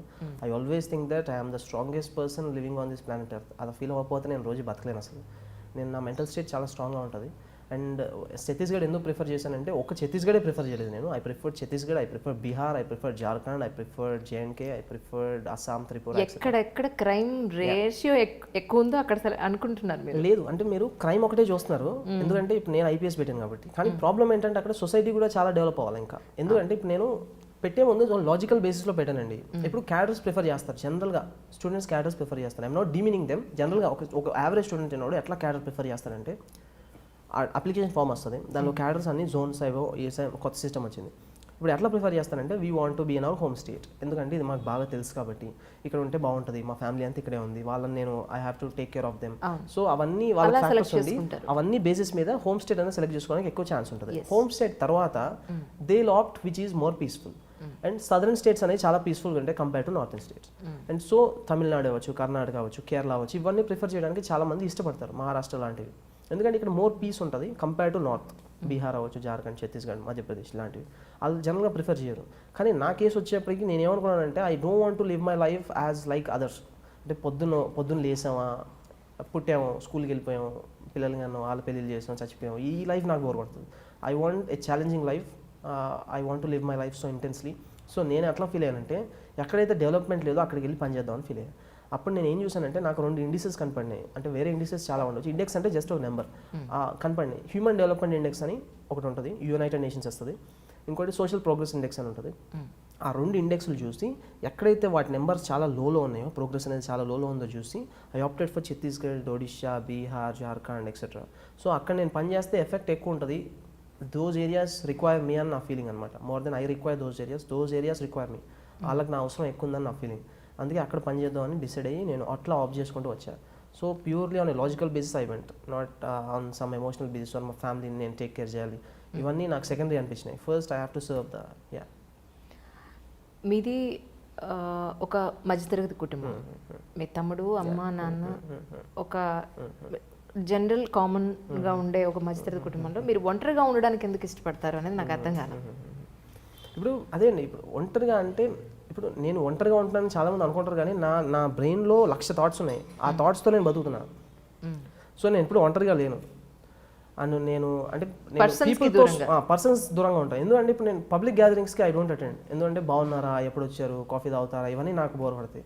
So I don't attend public gatherings. మా ఫ్యామిలీలో కూడా నాకు ఎవరు తెలియదు. ఇప్పుడు బుక్ వాళ్ళని చూపిస్తే ఇతను మా ఫ్యామిలీ అని నాకు అనిపిస్తుంది. మళ్ళీ వాళ్ళు ఏమవుతారో వాళ్ళు చెప్పాలి, మళ్ళీ మర్చిపోతాను, మళ్ళీ ఇంట్రొడ్యూస్ చేసుకుంటాను. ఏం ఆలోచిస్తుంటారు ఆల్ ద డే? వీళ్ళ గురించి అయితే ఆలోచించను. ఆ టైంలో నా మైండ్లో ఏం రన్ అవుతుందో అది మాత్రం ఆలోచిస్తూ ఉంటాను. అండ్ ఒంటరిగా ఉండడానికి నేను ఇష్టపడతాను. ఎందుకంటే ఒంటరిగా ఉన్నప్పుడు నన్ను నేను ఇంట్రోస్పెక్ట్ చేసుకోవడానికి నాకు ఎక్కువ ఛాన్స్ ఉంటుందని నా ఫీలింగ్. పీపుల్తో ఇంటరాక్ట్ అయిన దానికంటే కూడా I like interacting with people, but wave length match అవ్వాలి ఆ పర్సన్కి నాకు, లేకుంటే నేను ఇంటరాక్ట్ అవ్వను, అవ్వలేను కూడా. ఇప్పుడు ఇన్ని రోజుల నుంచి 4-5 years నుంచి మా ఫ్రెండ్స్తో ఉంటున్నానంటే they have the same wavelength like me. మేము మా ఫ్రెండ్స్ ఎవరైనా అవ్వచ్చు, we don't kind of connect emotionally to anything, we go on a logical basis. మా ఫ్రెండ్స్ కానీ ఇంకేదైనా కానీ. సో మేము బిల్డప్ చేసుకుంటూ వచ్చాం ఈ కైండ్ ఆఫ్ థింకింగ్ని కానీ ఇంకా దేన్ని కానీ. సో ఇన్ని రోజులు వాళ్ళతో ఉంటానంటే only because our wavelengths have matched, మా రూమ్లో కానీ ఇంకా దేంట్లో కానీ. సో సొల్లు చెప్పినా నాకు నచ్చదు, ఎక్కువ మాట్లాడినా నాకు నచ్చదు. I try to be calm as much as possible. నేను అస్సలు మాట్లాడను ఎవరితో. అది చాలామంది పొగరు అనుకుంటారు, కానీ అది పొగరు కాదు, మాట్లాడి చేసేది ఏమీ లేదని దాని నుంచి వచ్చింది అది. ఎందుకంటే ఇప్పుడు ఏదో ఒకటి మాట్లాడడం వేస్ట్ కదా అని నా ఫీలింగ్. ఎక్కడ ఛాన్స్ ఉంటే అక్కడే మాట్లాడేది, ఎంత మాట్లాడాలో అంతే మాట్లాడేది. సో పని చేయాలి కానీ మాటలు తక్కువ అని నేను నమ్ముతాను దాన్ని. సో నేను క్యాజువల్గా పీపుల్తో ఇంటరాక్ట్ అవ్వడానికి ఇష్టపడను, కానీ ఒకవేళ అతను వేవ్ లెంత్ మ్యాచ్ అయితే మాత్రం I will not leave him anybody.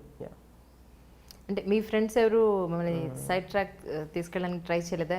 సినిమాలను, లేకపోతే అబ్బాయి ఇప్పుడు చూసిన పుస్తకం ముందు కూర్చుంటారంటారా, సరదాగా బయటకు వెళ్ళాను రాను, ఇలా అన్న సందర్భాలు ఎప్పుడు లేవా?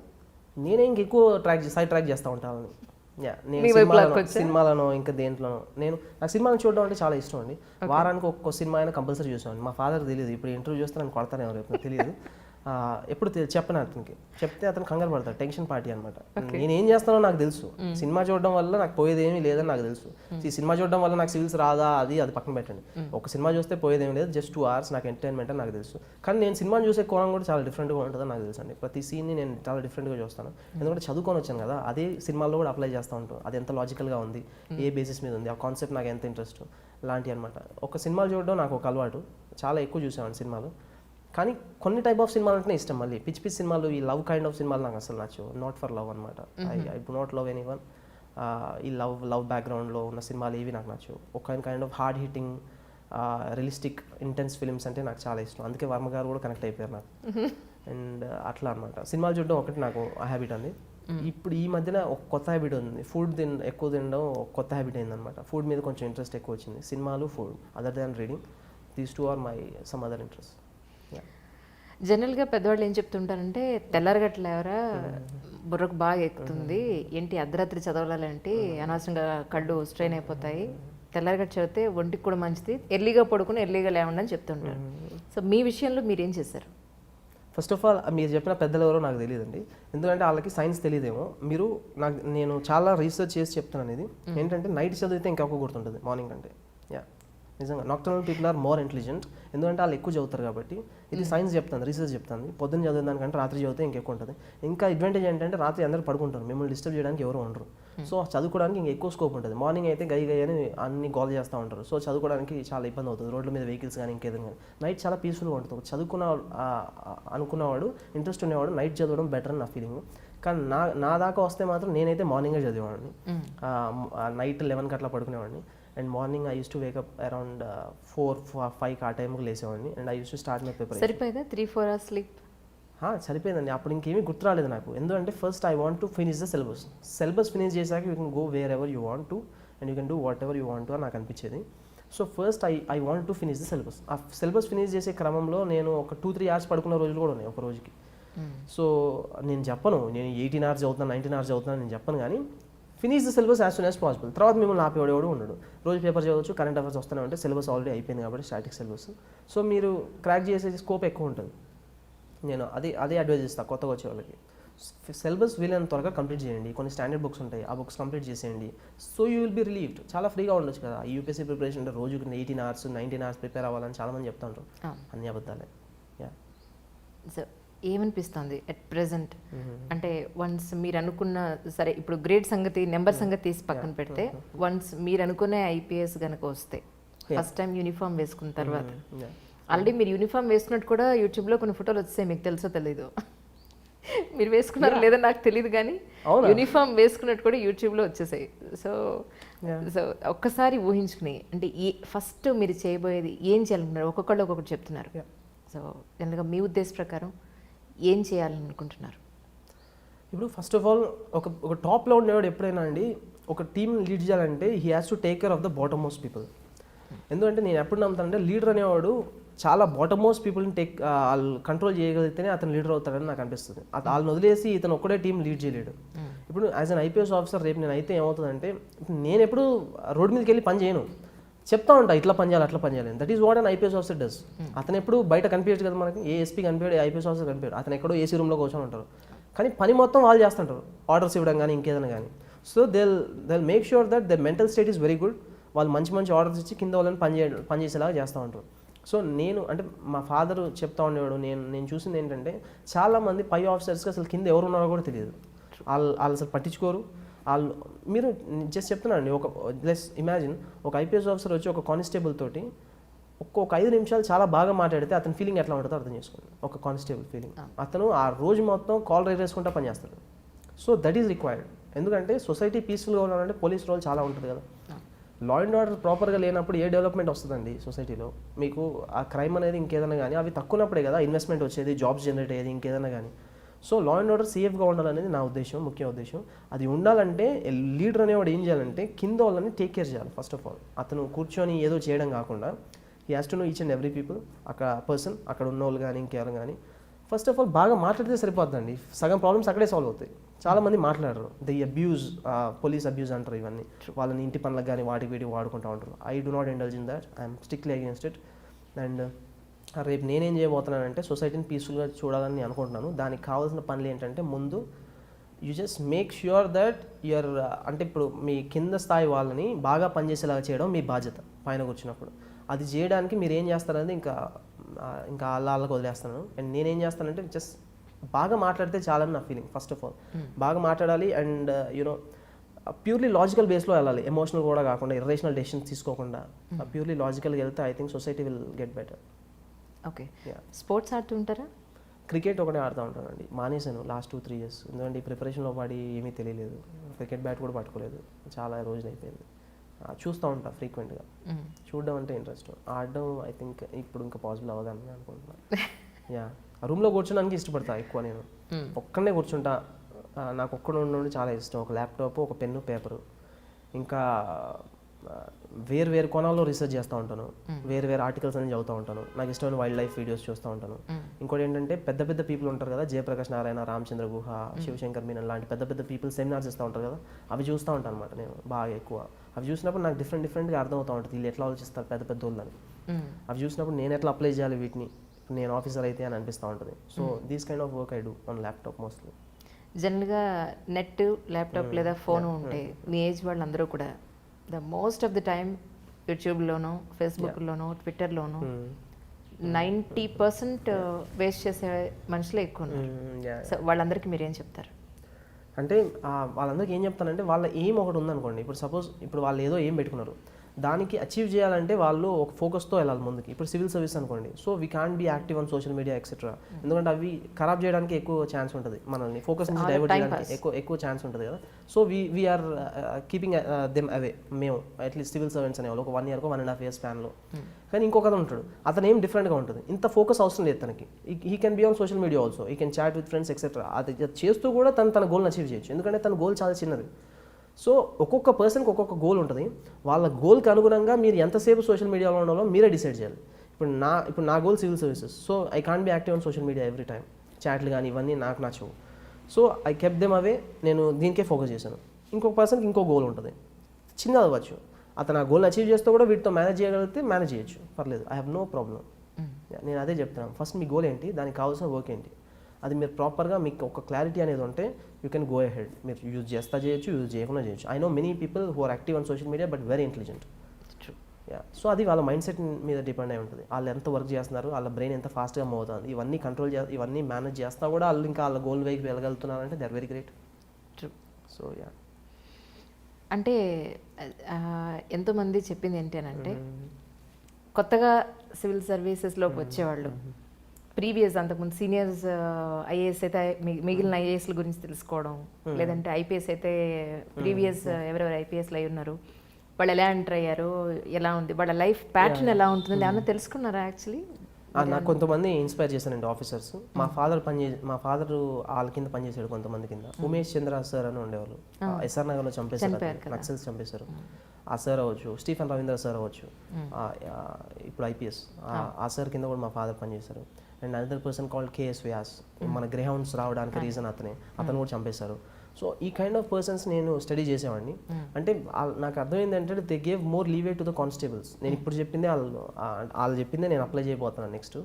ఇప్పుడు ఏంటంటే వాళ్ళు పబ్లిక్తో ఫ్రెండ్లీగా ఉండడానికి ట్రై చేసేవారు ఫస్ట్ పాయింట్. ఎందుకంటే బెటర్ పోలీసింగ్ రావాలంటే you have to be friendly with public. ఒక బయట వెళ్ళి ఒక యావరేజ్ పర్సన్ పోలీస్ మీద ఒపీనియన్ అడిగితే చాలా చండాలంగా ఉంటుంది. దాన్ని రిమూవ్ చేయడానికి ట్రై చేయాలి. రిమూవ్ చేయడానికి ట్రై చేయాలంటే ఏం చేయాలంటే పబ్లిక్తో పోలీస్ చాలా ఫ్రెండ్లీగా ఉండాలి. యూనో మనం మోస్ట్లీ ఎప్పుడైనా చూస్తే పోలీస్ చాలా వరకు అబ్యూజివ్ లాంగ్వేజ్ యూజ్ చేసి ఆ కైండ్ ఆఫ్ మెంటల్ ఆ స్టేట్లో ఉంటారు. సో పోలీస్ కూడా ఏం చేయాలంటే వాళ్ళు ఒక అబ్యూజివ్ లాంగ్వేజ్ అంతా యూజ్ చేయకుండా పబ్లిక్తో ఫ్రెండ్లీగా మూవ్ అయినప్పుడు పబ్లిక్ కూడా పోలీస్తో ఫ్రెండ్లీగా మూవ్ అవుతారు. ఇప్పుడు జస్ట్ ఎగ్జాంపుల్ అండి, ఇప్పుడు ఒకరు ఉన్నారనుకోండి, పోలీస్ స్టేషన్లో కంప్లైంట్ చేయాలని వస్తున్నారు అనుకోండి, అతను ఒక్కడు రాడు, ఇంకొకరిని తోడు తెచ్చుకుంటాడు. పోలీస్ స్టేషన్కి తోడు ఎందుకు నాకు అర్థం కాదు. క్రిమినల్స్ కదా భయపడాలి, వీళ్ళు కంప్లైంట్ లాంచ్ చేయడానికి వస్తున్నారు, అయినా తోడు తెచ్చుకుంటున్నారు. సో ఎప్పుడైతే ఒకరు సింగిల్గా ఒక అమ్మాయి సింగిల్గా వచ్చి పోలీస్ స్టేషన్లో కంప్లైంట్ ఇవ్వగలుగుతుందో అప్పుడు పోలీస్ సిస్టమ్ బాగుపడినట్టు అని నా ఫీలింగ్. అది రావడానికి నేను మాక్సిమం ట్రై చేయాలి, ఏదవుతుందో అదే అవుతుంది. వాళ్ళు పోలీస్ స్టేషన్ రావడానికి భయపడతారు చాలా మంది. అండ్ పోలీసులు కూడా మీరు ఇప్పుడు చూస్తే 1 lakh పీపుల్తో కంపేర్ చేస్తే we have very less strength. UN mandated స్ట్రెంత్తో కంపేర్ చేస్తే we have very less, 120 something ఏదో ఉంటుంది. అండ్ యూఎన్ మ్యాండేటెడ్ 220 అంత ఉంటుంది. So we have very less police force and all the constables etcetera are feeling very stress. ఎందుకంటే ఇప్పుడు మా ఫాదర్ని చూస్తే హీ వర్క్స్ కంటిన్యూస్లీ, అతనికి ఒక లీవ్ అనేది ఎప్పుడు ఉండదు. ఇప్పుడు చాలా మంది మీరు చూడండి, ఇప్పుడు పండుగలకు దేనికి కానీ మనం అందరం ఫ్యామిలీతో ఎంజాయ్ చేస్తాం, కానీ పోలీసులు ఏం చేస్తారు, వాళ్ళు డ్యూటీ చేస్తారు. సో వాళ్ళ ఫ్యామిలీతో గడపడానికి వాళ్ళకి ఛాన్స్ ఉండదు. వాళ్ళ డిపార్ట్మెంట్కి అంకితం చేస్తారు లైఫ్ని, వాళ్ళు పని చేస్తూ పోతున్నారు. సో వాళ్ళకు ఇన్సెంటివ్ అనేది పాస్ అవ్వట్లేదు. మా ఫాదర్ 26 years చేస్తున్నారు, నో ప్రమోషన్ లేకుండా 26 సంవత్సరాలు ఎక్కడ పని చేస్తారండి, ఎవరు పని చేస్తారు? ఏ కార్పొరేట్ ఆఫీస్లో తీసుకున్నా అట్లీస్ట్ ప్రమోషన్ ఉంటుంది, ఏ గవర్నమెంట్ డిపార్ట్మెంట్ చూసినా అట్లీస్ట్ ప్రమోషన్ ఉంటుంది. కానీ పోలీసులకు ఎందుకు ఉండట్లేదు? ఆ మాన్యువల్లో ఏదో రాస్తారు 8 hours డ్యూటీ అని, కానీ ఏ రాత్రి ఫోన్ చేసినా దేల్గు మళ్ళీ they have to come. Constables కానీ ఇంకెవరు కానీ ఎస్ఐలు ఎవరో ఫోన్ చేస్తూ ఉంటారు రాత్రి ఫోన్ చేసి, so they have to go. So నాకు తెలిసి ఇవన్నీ చేంజ్ చేసినప్పుడే సిస్టమ్ అనేది ప్రాపర్గా ఎవాల్వ్ అవుతుంది, వాళ్ళు కూడా బెటర్గా పనిచేయడానికి ఛాన్స్ ఉంటుంది. పోలీసులు కూడా చాలా స్ట్రెస్లో ఉంటారు. ఇప్పుడు ఎవరైనా వచ్చారనుకోండి, కంప్లైంట్ అనేది వచ్చారు, ఒకరెవరు కంప్లైంట్ ఇస్తారు, ఏమనంటే మా ఇంట్లో డబ్బులు పోయినాయి అంటారు. అప్పుడు పోలీసులు ఏం చేస్తారంటే కంప్లైంట్ లాంచ్ చేయకుండా డబ్బులు బ్యాంక్లో పెట్టకుండా మీ ఇంట్లో ఎందుకు పెట్టుకున్నావా అని వానే తిడతారు మళ్ళీ. సో ప్రాబ్లం ఎక్కడ వస్తుందంటే వీళ్ళు స్ట్రెస్లో పనిచేస్తున్నారు, వీళ్ళకి ప్రాపర్ సర్వీస్ రావట్లేదు ఈ స్ట్రెస్ వల్ల. వీటిని రిమూవ్ చేస్తే బెటర్. పబ్లిక్ పోలీస్ మధ్య కనెక్షనే ఉండదు చాలా వరకు. జస్ట్ పోలీస్ ఆర్ జస్ట్ బందోబస్తు ఏదో చేస్తున్నారు, ప్యాట్రోలింగ్ ఏదో చేస్తున్నారు, వెళ్ళిపోతారు. నేను కూడా అక్కడికే వస్తున్నాను. పోలీస్ డిపార్ట్మెంట్ వాళ్ళకి పొలిటికల్ లీడర్స్ బందోబస్తు చేయడమే 50% పైగా వర్క్ సరిపోతుంది. ఇక ప్రజల సమస్యలు పట్టించుకునే టైం ఎక్కడుంది అని ప్రజలు అడుగుతున్నారు. సో దీని మీద ఫోకస్ చేస్తారా కమింగ్ ఫ్యూచర్లో? డెఫినెట్గా అండి. ఇప్పుడు బందోబస్తు చేయాలి, ఎందుకంటే వాళ్ళు పొలిటికల్ లీడర్స్ కాబట్టి they are people representatives, they have to be kept safe and secure. Political leaders కాపాడాల్సిన బాధ్యత కూడా పోలీస్దే, ఎందుకంటే law and order safe and సెక్యూర్గా ఉంటుంది, నేను ఒప్పుకుంటా. కానీ అదొకటే వాళ్ళ జాబ్ కాదు కదా, పీపుల్ కూడా పట్టించుకోవాలి కదా. వాళ్ళు రిప్రజెంటేటివ్స్నే కాదు, రిప్రజెంటేటివ్స్నే కాకుండా పీపుల్ కూడా పట్టించుకోవాలి కదా. సో నాకు తెలిసి ఏం చేయాలంటే రిక్రూట్మెంట్ అనేది పెంచాలండి. కానిస్టేబుల్లో కానీ ఎస్ఐస్లో కానీ ఇంకా రిక్రూట్మెంట్ పెంచినప్పుడు ఏమవుతుందంటే వర్క్ అనేది డివాల్వ్ అవుతుంది. ఎవరి వర్క్ వాళ్ళు డివైడ్ చేసుకుని వాళ్ళ పని వాళ్ళు చేసుకుంటారు క్లీన్గా ప్రాపర్గా. రిక్రూట్మెంట్ చాలా తగ్గిపోయినప్పుడు ఏమవుతుందంటే ఒక పర్సనే 10 పనులు చేసినట్టు అవుతుంది, అతనికి స్ట్రెస్ ఉంటుంది, అతను ప్రాపర్గా క్వాలిటీ వర్క్ రాదు. సో రిక్రూట్మెంట్ పెంచితే బెటర్ అని నా ఫీలింగ్. ఇంకా వేరే చాలా ఉండొచ్చు, కానీ this is the basic thing. ప్రజల తరఫున నేను ఒక ప్రశ్న అడుగుదాం అనుకుంటున్నాను, ఎందుకంటే మీరు కూడా కాబోయే సివిల్ సర్వెంట్ కాబట్టి ఒక మేజర్ రోల్ మీరు కూడా ప్లే చేస్తారు కాబట్టి. జ్యుడిషియరీలో, పోలీస్ డిపార్ట్మెంట్లో, న్యాయ వ్యవస్థలో చాలా భయంకరమైనటువంటి కరప్షన్ ఉంది. ప్రజలకు అందుకే నమ్మలేకపోతున్నారు. సో చాలామంది సీనియర్ మోస్ట్ సివిల్ సర్వెంట్స్ అనేది ఏంటి అని అంటే, కొత్త రక్తం వస్తుంది, వాళ్ళ వైపు నుంచి అన్నా కొంత మార్పు వస్తుందేమో అని ఒక చిన్న ఆశమ్మ. రాజకీయ నాయకుల ప్రెజర్స్ వాళ్ళ మీద ఉండకుండా ఉండాలని, ఒకవేళ ఉన్నా వీళ్ళు సిన్సియర్గా పనిచేయాలని మేము ఒకటి ఆశిస్తున్నాము అని చెప్పని. సో దీని మీద మీరేమంటారు? ఇప్పుడు 2 points ఉన్నాయండి మీరు అడిగిన క్వశ్చన్లోనే. ఒకటి corruption in police, corruption in judiciary, and I will speak about police because నాకు అదంటే ఇంట్రెస్ట్ కాబట్టి. జ్యుడిషియరీ కూడా మాట్లాడగలను, కానీ let's speak about police. Corruption in police. ఇంకోటి ఏంటంటే political interference. 2 questions, they are 2 separate things. And first focusing on corruption in police ఏమవుతుందంటే, ఇప్పుడు చూడండి మీరు ఎక్కడైనా చూడండి, కరప్షన్ అనేది ఎక్కడైనా ఉంటుంది, అది ప్రాపర్గా ఎక్కడైనా ఉంటుందని నా ఫీలింగ్. అది పోలీస్లోనే కాదు, ఇంకెక్కడైనా ఉంటుంది. కానీ ప్రాబ్లం ఏంటంటే, ఒక రెవెన్యూ డిపార్ట్మెంట్ ఆఫీసర్ అనేది బయట తిరగడు, మీకు కనిపించడు. అతను ఏం చేసినా లోపల చేసుకుంటాడు ఒక క్లోజ్ డోర్స్లో. కానీ పోలీస్ అనేవాడు ఏమవుతుందంటే ట్రాఫిక్ సిగ్నల్లో నిలబడుతున్నాడు. అందుకంటే మీడియా గేజ్ ఎక్కువ ఉంది కాబట్టి అతను చేసినప్పుడు బయటికి వచ్చే అవకాశం చాలా ఎక్కువ ఉంటుంది, వేరే వాళ్ళు చేసిన దానికంటే కూడా. పోలీస్ కంటే 100 times ఎక్కువ లోపల అవుతాయని నా ఫీలింగ్, పోలీస్ చేసిన కరప్షన్ కంటే. కరప్షన్ అనేది ఎక్కడైనా ఉంటుంది, ఏ డెవలప్డ్ కంట్రీలోనైనా కరప్షన్ ఉంటుంది, కానీ small scale large scale degree vary అవ్వచ్చు, కానీ ఎక్కడైనా ఉంటుందని నా ఫీలింగ్. మనిషి ఆశ చావనంత వరకు కరప్షన్ అనేది ఉంటుంది. కానీ పోలీస్లో ఎందుకు బయటకు వస్తుందంటే, police are more in to the people. బయటికి వెళ్తే కానిస్టేబుల్ కనిపిస్తాడు, కానీ ఏదో వాటర్ సర్వీస్లో రెవెన్యూ సర్వీస్ ఆఫీసర్ కనిపించడు మీకు. అతను లోపల ఉంటాడు, అతను ఏది చేసేది లోపల చేస్తాడు. కానీ వీళ్ళు బయట చేస్తున్నారు కాబట్టి లైమ్ లైట్లోకి ఎక్కువ రావడానికి ఛాన్స్ ఉంటుంది. బట్ ఇప్పుడు నేను పోలీస్లో కరప్షన్ నేను సపోర్ట్ చేయట్లేదు, we have to condemn it. It is everywhere. కానీ పోలీస్లో బయటికి రావడానికి ఛాన్స్ ఎక్కువ ఉంటుంది. అండ్ సెకండ్ థింగ్ ఏంటంటే, ఇప్పుడు కరప్షన్లో నాకు తెలిసి we have to curb it, because ఈ మన ఇండియాలో అవ్వచ్చు, ఇంకా ఎక్కడైనా అవ్వచ్చు, అంటే ఇండియా ఇంత పూర్ కంట్రీ, డెవలపింగ్ కంట్రీ అవ్వచ్చు, ఇంత పూర్ కంట్రీ, డెవలపింగ్ కంట్రీ ఉంది ఇండియా. అండ్ ఈ కైండ్ ఆఫ్ కంట్రీలో కరప్షన్ చేస్తే చాలా ఎక్కువ ఇంపాక్ట్ ఉంటుంది పూర్ పీపుల్ మీద, ఎందుకంటే అది వాళ్ళ డబ్బులే. కరప్షన్ చేస్తే రేపు పోయేది వాళ్ళకి. సో మనం we have to curb it as soon as possible. But with the kind of better policing we can do that. Technology వస్తుంది ఇప్పుడు మీరు పాస్పోర్ట్ ఆఫీస్కి వెళ్ళాల్సిన అవసరమే లేదు, ఆన్లైన్లో అప్లై చేయొచ్చు. ఒకనొక టైంలో పాస్పోర్ట్ ఆఫీస్కి వెళ్ళాలి. ఇప్పుడు కరప్షన్ అనేది చాలా తగ్గిందండి నాకు తెలిస్తే చాలా ఫీల్డ్స్లో. ఇప్పుడు ఒక 20 years ముందు టెలిఫోన్ కనెక్షన్ లేక కరప్షన్ చాలా ఎక్కువ ఉండేది. మీరు టెలిఫోన్ కనెక్షన్ కావాలంటే వాళ్ళకి డబ్బులు ఇవ్వాలి. ఇప్పుడు ఎవరైనా అడుగుతున్నారా కరప్షన్? ఎవరు అడగట్లేదు. And we have all cell phones now. So corruption అనేది చాలా ఫీల్డ్స్లో తగ్గిందని నా ఫీలింగ్. ఎందుకంటే టెక్నాలజీ ఎప్పుడైతే వస్తుందో కరప్షన్ అనేది చాలా తగ్గింది. ఎందుకంటే మిడిల్ మ్యాన్ అనేది తక్కువ అవుతారు. ఎండ్ యూజర్ అనేది ప్రొవైడర్ అనే వరకు డైరెక్ట్గా కాంటాక్ట్ వస్తుంది. ఇప్పుడు మీరు ఏదో పాస్పోర్ట్ ఆఫీస్కి వెళ్ళాల్సిన అవసరం లేదు కదా, డైరెక్ట్ ఆన్లైన్లో కోసం అప్లై చేయొచ్చు. ఎంత ఫీజో వాళ్ళు చెప్తారు, అక్కడ ఆన్లైన్లో కట్టేసేయాలి. సో కరప్షన్ తగ్గినట్టే కదా. సో టెక్నాలజీ అనేది వచ్చినప్పుడు కరప్షన్ అనేది బెటర్గా తగ్గుతుందని నా ఫీలింగ్. ఇంకోటి సెకండ్ ఏంటంటే పోలీస్ అనే వాళ్ళు చాలా స్ట్రెస్లో పనిచేస్తారని చెప్పాను. సో ఆ స్ట్రెస్లో పనిచేసినప్పుడు కరప్షన్ చేయడానికి ఎక్కువ ఛాన్స్ ఉంటాయి. ఎందుకంటే వాళ్ళకు కూడా ఇన్సెంటివ్ లేదు కాబట్టి, ప్రమోషన్ ఎప్పుడు వస్తుందో తెలియదు, వాళ్ళు కూడా డెవలప్ అవ్వాలా. సో కరప్షన్ చేస్తూ ఉంటారు. సో ఇవన్నీ తగ్గాలంటే వాళ్ళకు కూడా బెటర్ ఇన్సెంటివ్ అనేది ప్రొవైడ్ చేయాలి. డిపార్ట్మెంట్ మీకు ఇన్ని ఇస్తుంది, మీరు చేయాల్సిన అవసరం లేదని వాళ్ళకి బెటర్గా చెప్తే వాళ్ళు చేయరని నా ఫీలింగ్. మాటలతో అయిపోతుందండి, కానీ చాలామంది చెప్పరు. ట్రూ. యా, నాకు అనిపించింది ఏంటంటే మీరు ఫిజికల్గా 23లో ఉన్నారు కానీ mentally you are well matured. Very so thanks.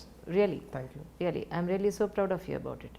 అంటే మీలాంటి వాళ్ళు సొసైటీకి ఎక్కువ ఉపయోగపడతారని గట్టి నమ్మకం. యా, అండ్ పొలిటికల్ ఇంటర్ఫరెన్స్ గురించి మాట్లాడాలంటే, ఎస్, అండ్ మీరు చూస్తే 2006లో సుప్రీంకోర్టు ఒక జడ్జ్మెంట్ ఇచ్చిందండి, Prakash Singh versus Union of India అని. అక్కడ ఒక 7 సిరీస్ ఆఫ్ రికమెండేషన్స్ ఇచ్చింది. దాంట్లో ఒకటి ఏంటంటే పొలిటికల్ ఇంటర్ఫరెన్స్ని కరప్ట్ చేయాలన్న. ఇప్పుడు పొలిటికల్ ఇంటర్ఫరెన్స్ అనేది బ్రిటిష్ టైమ్స్ నుంచి ఉంది. ఇప్పుడు పాలిటిక్సే పోలీస్ ఫోర్స్ని కంట్రోల్ చేస్తుంది ఇండియాలో. ఏ స్టేట్ గవర్నమెంట్ ఆ స్టేట్ పోలీస్ని కంట్రోల్ చేస్తూ ఉంటుంది. ఎందుకంటే police is an important force. ఆ పోలీస్ని కంట్రోల్ చేసినప్పుడు పొలిటికల్ ర్యాలీలు అవ్వచ్చు, ఇంకా దేని కావచ్చు, వాళ్ళు యూజ్ చేసుకోవడానికి మ్యానిపులేట్ చేయడానికి ఎక్కువ ఛాన్స్ ఉంటుంది. కాబట్టి పోలీస్ అనేది వాళ్ళ కంట్రోల్లో పెట్టుకుంటారు. And I seriously I'm against it. Because political interference ఉన్నంత వరకు పోలీసులు అనేది ఆటోనమస్గా పనిచేయలేరు. అది ఎప్పుడైతే పోతుందో అప్పుడే నిజమైన మంచి సమాజం వస్తుందని నా ఫీలింగ్. ఎందుకంటే పోలీస్ రోల్ డెవలప్మెంట్ ఆఫ్ సొసైటీలో చాలా ఎక్కువ ఉంటుంది. ప్రజాస్వామ్యంలో అది అవుతుందంటారా? అంటే అది ప్రజాస్వామ్యంలో ప్రజలే లీడర్స్. కానీ ప్రజల రిప్రజెంటేటివ్స్ ఎవరైతే ఉన్నారో వాళ్ళు క్లచెస్లో పెట్టుకుంటున్నారు పోలీస్ని, వాళ్ళకి ఇష్టమైన విధంగా యూజ్ చేసుకుంటారు. సో అది ప్రాపర్ కాదని లేదనే చెప్పాలండి. ఎందుకంటే ఓట్లు ఎవరు వేయకుండానే మన పేరు మీద ఓట్లు వెళ్ళిపోతున్నాయి, రెగ్గింగ్ జరిగిపోతుంది. సో పైనుంచి ప్రజలే ఎన్నుకున్నారు అంటున్నారు. ప్రజలు ఎన్నుకోకుండానే ప్రజలు ఎన్నుకున్నారని చెప్పి అధికారంలో ఉన్నవాళ్ళు చాలామంది ఉన్నారు. అంటే మీరు 540 సీట్స్ ఉన్నాయి లోక్సభలో, మీరు చెప్పినవి చాలా తక్కువ ఉండొచ్చు. మిగతా వాళ్ళంతా బాగానే ఎలక్ట్ అవుతున్నారు నాకు తెలిసినంత వరకు. సరే ఎలక్షన్ ప్రాసెస్లో వాళ్ళు ఎన్ని డబ్బులు పంచుతున్నారు అది వేరే విషయం కానీ, సో పాజిటివ్, వేరే విషయం కానీ, అంటే ఇండియాలో కంపేర్ చేస్తే వేరే కంట్రీస్తో democracy is well established. Democracy is not just about voting అండి. Democracy is you have to express freely, you can roam freely, you can start a corporation freely. Everything comes under democracy. You have to incentivize the local governments etcetera. Everything comes under democracy నాకు తెలిసినంత వరకు. Voting ఒకటే democracy కాదు. కానీ if you come to the voting, ఆ process అనేది ఇండియాలో నాకు తెలిసి every general election is the largest exercise. మీరు చూస్తే ఇన్ని లక్షల పోలింగ్ బూత్స్ ఎలక్షన్ కమిషన్ అయినా ఒక సింగిల్ ఆర్గనైజేషన్ కంట్రోల్ చేస్తుందంటే ఇంత పెద్ద డైవర్స్ కంట్రీలో we have to salute it. ఎందుకంటే ఏ కంట్రీలో ఇది పాసిబుల్ అవ్వదు. We should be proud that Election Commission ఇన్ని రోజులు ఇంత బాగా పనిచేస్తుందని. ఎందుకంటే ఇంత లార్జ్ కంట్రీలో ఎలక్షన్ హెల్ప్ చేయడం అంటే మామూలు విషయం కాదు. అండ్ అట్లీస్ట్ ఛాలెంజెస్ ఉంటాయి. కానీ we have to understand that from where we have come. ఇంత లార్జ్లీ పూర్ అండ్ ఇల్లిటరేట్ నేషన్లో అందరికీ ఓట్లు వేసే రైట్ ఇచ్చి ఇన్ని ఎలక్షన్స్ కండక్ట్ చేస్తుందంటే we have to salute it. But challenges ఉన్నాయి, we have to accept it, we have to curb them as soon as possible. But ఇండియాలో డెమోక్రసీ లేదంటే నేను ఒప్పుకోను. డెమోక్రసీ ఉంది ఇండియాలో, ఇంకా బెటర్ అవ్వాలి మనం చాలా. ఇప్పుడు పాకిస్తాన్ చూడండి ఏమైందో, ఇప్పుడు అది అక్కడ డెమోక్రసీ ఉండదు. ఇప్పుడు మన చుట్టుపక్కల ఏ కంట్రీ చూసినా డెమోక్రసీ ఉండదు. నేపాల్లో రీసెంట్గా ఎస్టాబ్లిష్ అయింది డెమోక్రసీ. మాల్దీవ్స్లో ఏమవుతుందో మీకు తెలుసు. అండ్ శ్రీలంకలో ఐ థింక్ నా వాళ్ళు గవర్నమెంట్ వాళ్ళు అనుకుంటున్నారు. సో యా, ఇప్పుడు ఏ కంట్రీ, ఇప్పుడు బంగ్లాదేశ్లో చూస్తే వేరే పార్టీని జైలుకు పంపించారు. Being such a large and diverse country we are far more democratic అని నా ఫీలింగ్. కొన్ని ఆస్పెక్ట్స్లో we have to improve. Minorities మీద జరిగే అటాక్స్ కానీ ఇంకా ఏమన్నా కానీ వీ షుడ్ ఇంప్రూవ్.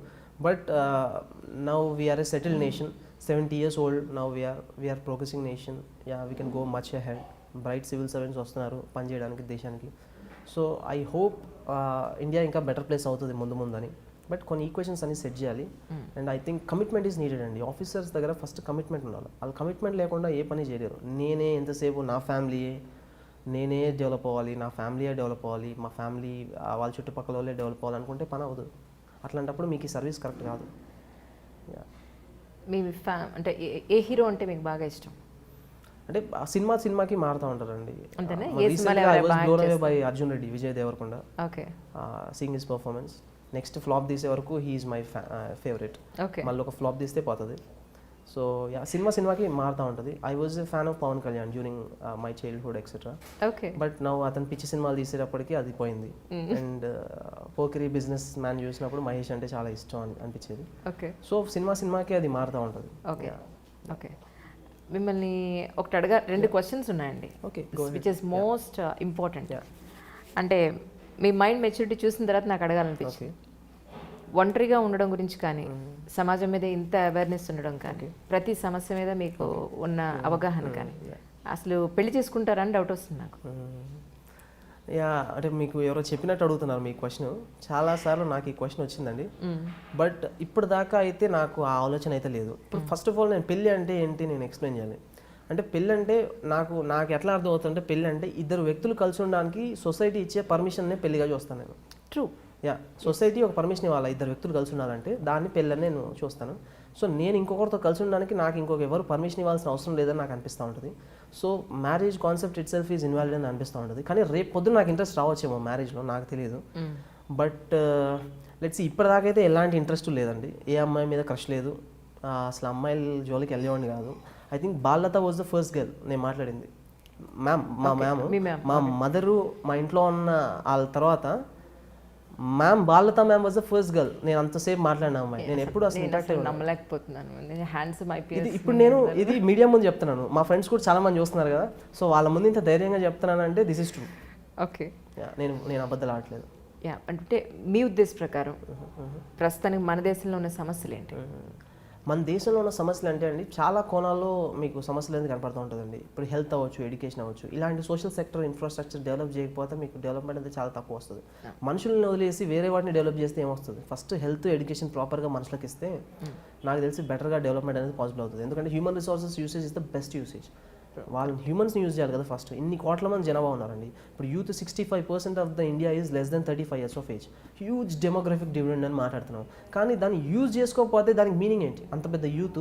ఇప్పుడు ఈరోజు కూడా మీకు చూస్తే భారతదేశం స్వాతంత్రం వచ్చి 70 ఏళ్ళు అయిందండి. ప్రపంచంలో ఎక్కడా లేని సాగు భూమి మనకుంది. కానీ ఈ రోజు కూడా గ్లోబల్ హంగర్ ఇండెక్స్ అని ఫుడ్ పాలసీ రీసెర్చ్ ఇన్స్టిట్యూట్ అని వాళ్ళు ఇస్తారు హంగర్ ఇండెక్స్ అని. 97th ప్లేస్లో ఉంది ఇండియా. It's truly appalling. 100కి 20 మంది తిండి లేకుండానే పడుకుంటున్నారు ఇండియాలో. సో ఇంత సాగు భూమి ఉండడానికి మీనింగ్ ఏంటి నాకు అర్థం కాగలుగుతా. ఇప్పుడు సరైన వైద్య సదుపాయాలు ఉండవు. ఇప్పుడు గాంధీ హాస్పిటల్కి వెళ్తే మీకు తెలుస్తుంది సిచ్యువేషన్ ఎట్లా ఉంటుందో. సరైన చదువు ఉండదు, వైద్య సదుపాయాలు ఏమీ ఉండవు, అండ్ ఎంప్లాయ్మెంట్ ఆఫీస్ చుట్టూ కుక్కలా తిరుగుతున్నారు జనాలు. ఇంకా ఇవన్నీ పోయినప్పుడే కదా ఇండియా డెవలప్డ్ అయ్యేది. ఇవన్నీ ఇప్పుడు చాలామంది చెప్తూ ఉంటారు ఇప్పుడు వీటన్నిటికీ ఎక్కడొక్కడ ఫుల్ స్టాప్ పడాలి కదా. కానీ కొంతమంది ఏమనుకున్నారంటే వీటికి ఫుల్ స్టాప్ పెట్టడం వాయిలెన్స్తోనే పాసిబుల్ అవుతుందని కొంతమంది అనుకున్నారు. సో తుపాకీ పట్టుకొని అడవికి బయలుదేరారు. There start the story of naxalism. ఎందుకంటే సొసైటీలో ఎప్పుడైతే ఈక్వాలిటీ ఉంటుందో అక్కడ విప్లవం అనేది రావడానికి ఛాన్స్ ఉంటుంది. సో అట్లా వస్తుంది ఈ ఎక్స్ట్రీమిస్ట్ ఐడియాలజీని అట్లా వచ్చినాయి. సో ఇవన్నీ ప్రాపర్గా స్టడీ చేయకపోతే మీరు దాన్ని నిర్మూలించడం చాలా కష్టం అవుతుంది. ఎక్కడి నుంచి రూట్ కాజ్ ఉందో మీకు తెలియాలి ఫస్ట్. మీరు దాన్ని కర్బ్ చేయాలంటే from where it is emerging you have to know. And I properly studied అని నా ఫీలింగ్. అందుకే ఆ ఏరియాలోకి వెళ్ళి పనిచేయాలని నేను అనుకుంటాను. చాలామంది అంటే చాలా విలేజెస్లో మినిమం వైద్య సదుపాయం లేక మినిమం ఎడ్యుకేషన్ లేక ప్రైమరీ హెల్త్ కేర్ సెంటర్లు అవి ఉంటాయి కానీ పని చేయవు. దాంట్లో ఉండడానికి ఎవరు లేరు, దాన్ని పని చేయవు. ఇప్పుడు చాలా విలేజెస్ ఇప్పుడు మనం స్టెమ్ సెల్ థెరపీ గురించి మాడుతున్నాం, ఇంకా దేని గురించో మాడుతున్నాం. ఏరోనాటిక్స్లో చాలా ఎక్కువ ఎదిగిపోయాం, రాకెట్ సైన్స్లో చాలా ఎదిగిపోయాం. కానీ చాలా విలేజెస్కి వైద్య సదుపాయాలు కరెక్ట్గా లేవు, ఎలక్ట్రిసిటీ లేదు, చాలామంది దీపంలో బతుకుతున్నారు ఇంకా. సో వాళ్ళందరినీ మీరు లెక్కలోకి తీసుకోకపోతే ఇండియా అనేది ఇంకా డెవలపింగ్ కంట్రీనే అవుతుంది ఎప్పటికీ. నా చిన్నప్పుడు డెవలపింగ్ కంట్రీ అన్నారు, పెరిగేటప్పుడు అలానే ఉన్నారు.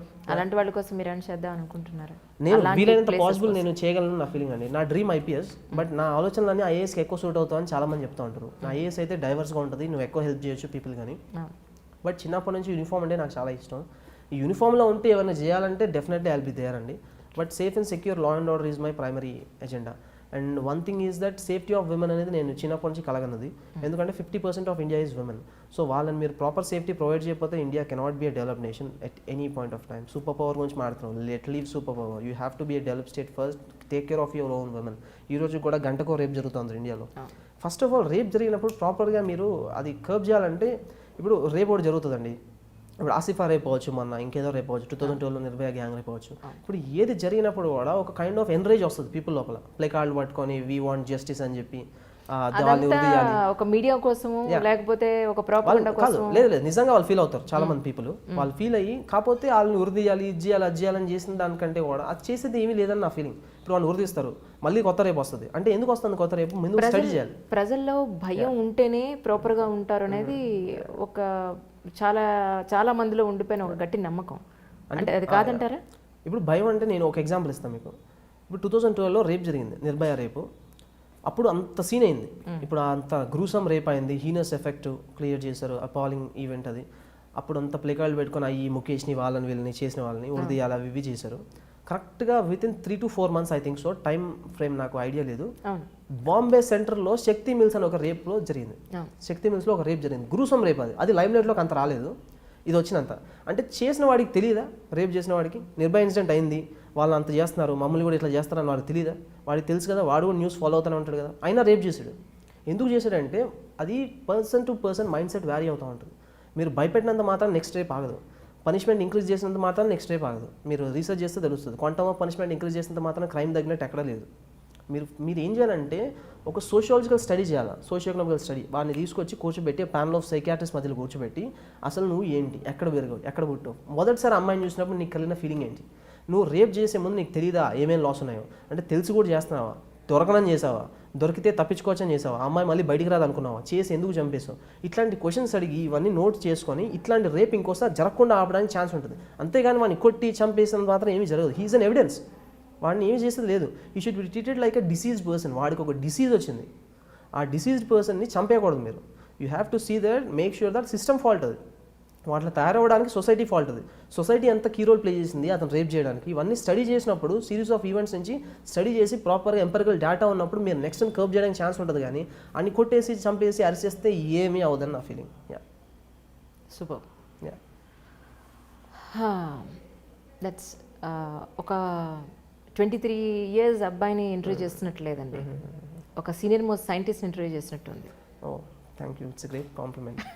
నేను I don't think I deserve it, but ya మీరు చెప్తున్నారు కాబట్టి I can take it at the face value. ఏమైనప్పటికీ నిజంగా ఒక మంచి మనిషి సివిల్ సర్వెంట్లోకి వచ్చి సమాజానికి, ప్రజలకి, దేశానికి ఇంకా ఎంతో మంచి జరుగుతుందని, జరగాలని గట్టి నమ్మకం అయితే ఉంది నాకు. ఈ రోజు కాకపోతే 10 ఏళ్ల తర్వాతనే నేను బతుకుంటే ఖచ్చితంగా మీరు ఎక్కడికి పోతాను, డెఫినెట్గా నేను మిమ్మల్ని కలుస్తాను మళ్ళీ. యా మనం టచ్లో ఉన్నాం ఇప్పటి నుంచి, కలిసి మీరు నాతో లేకపోయినా నేను మీతో ఉంటాను, ఎందుకంటే మీకు పెద్ద పెద్ద పరిచయాలు ఉన్నాయి కదా. అంటే ఈ సివిల్స్కి ప్రిపేర్ అయ్యే వాళ్ళకి లేదా ఇట్ సైడ్ రావాలి అని అనుకునే వాళ్ళకి మీరు ఇచ్చే అడ్వైస్ ఏంటండి?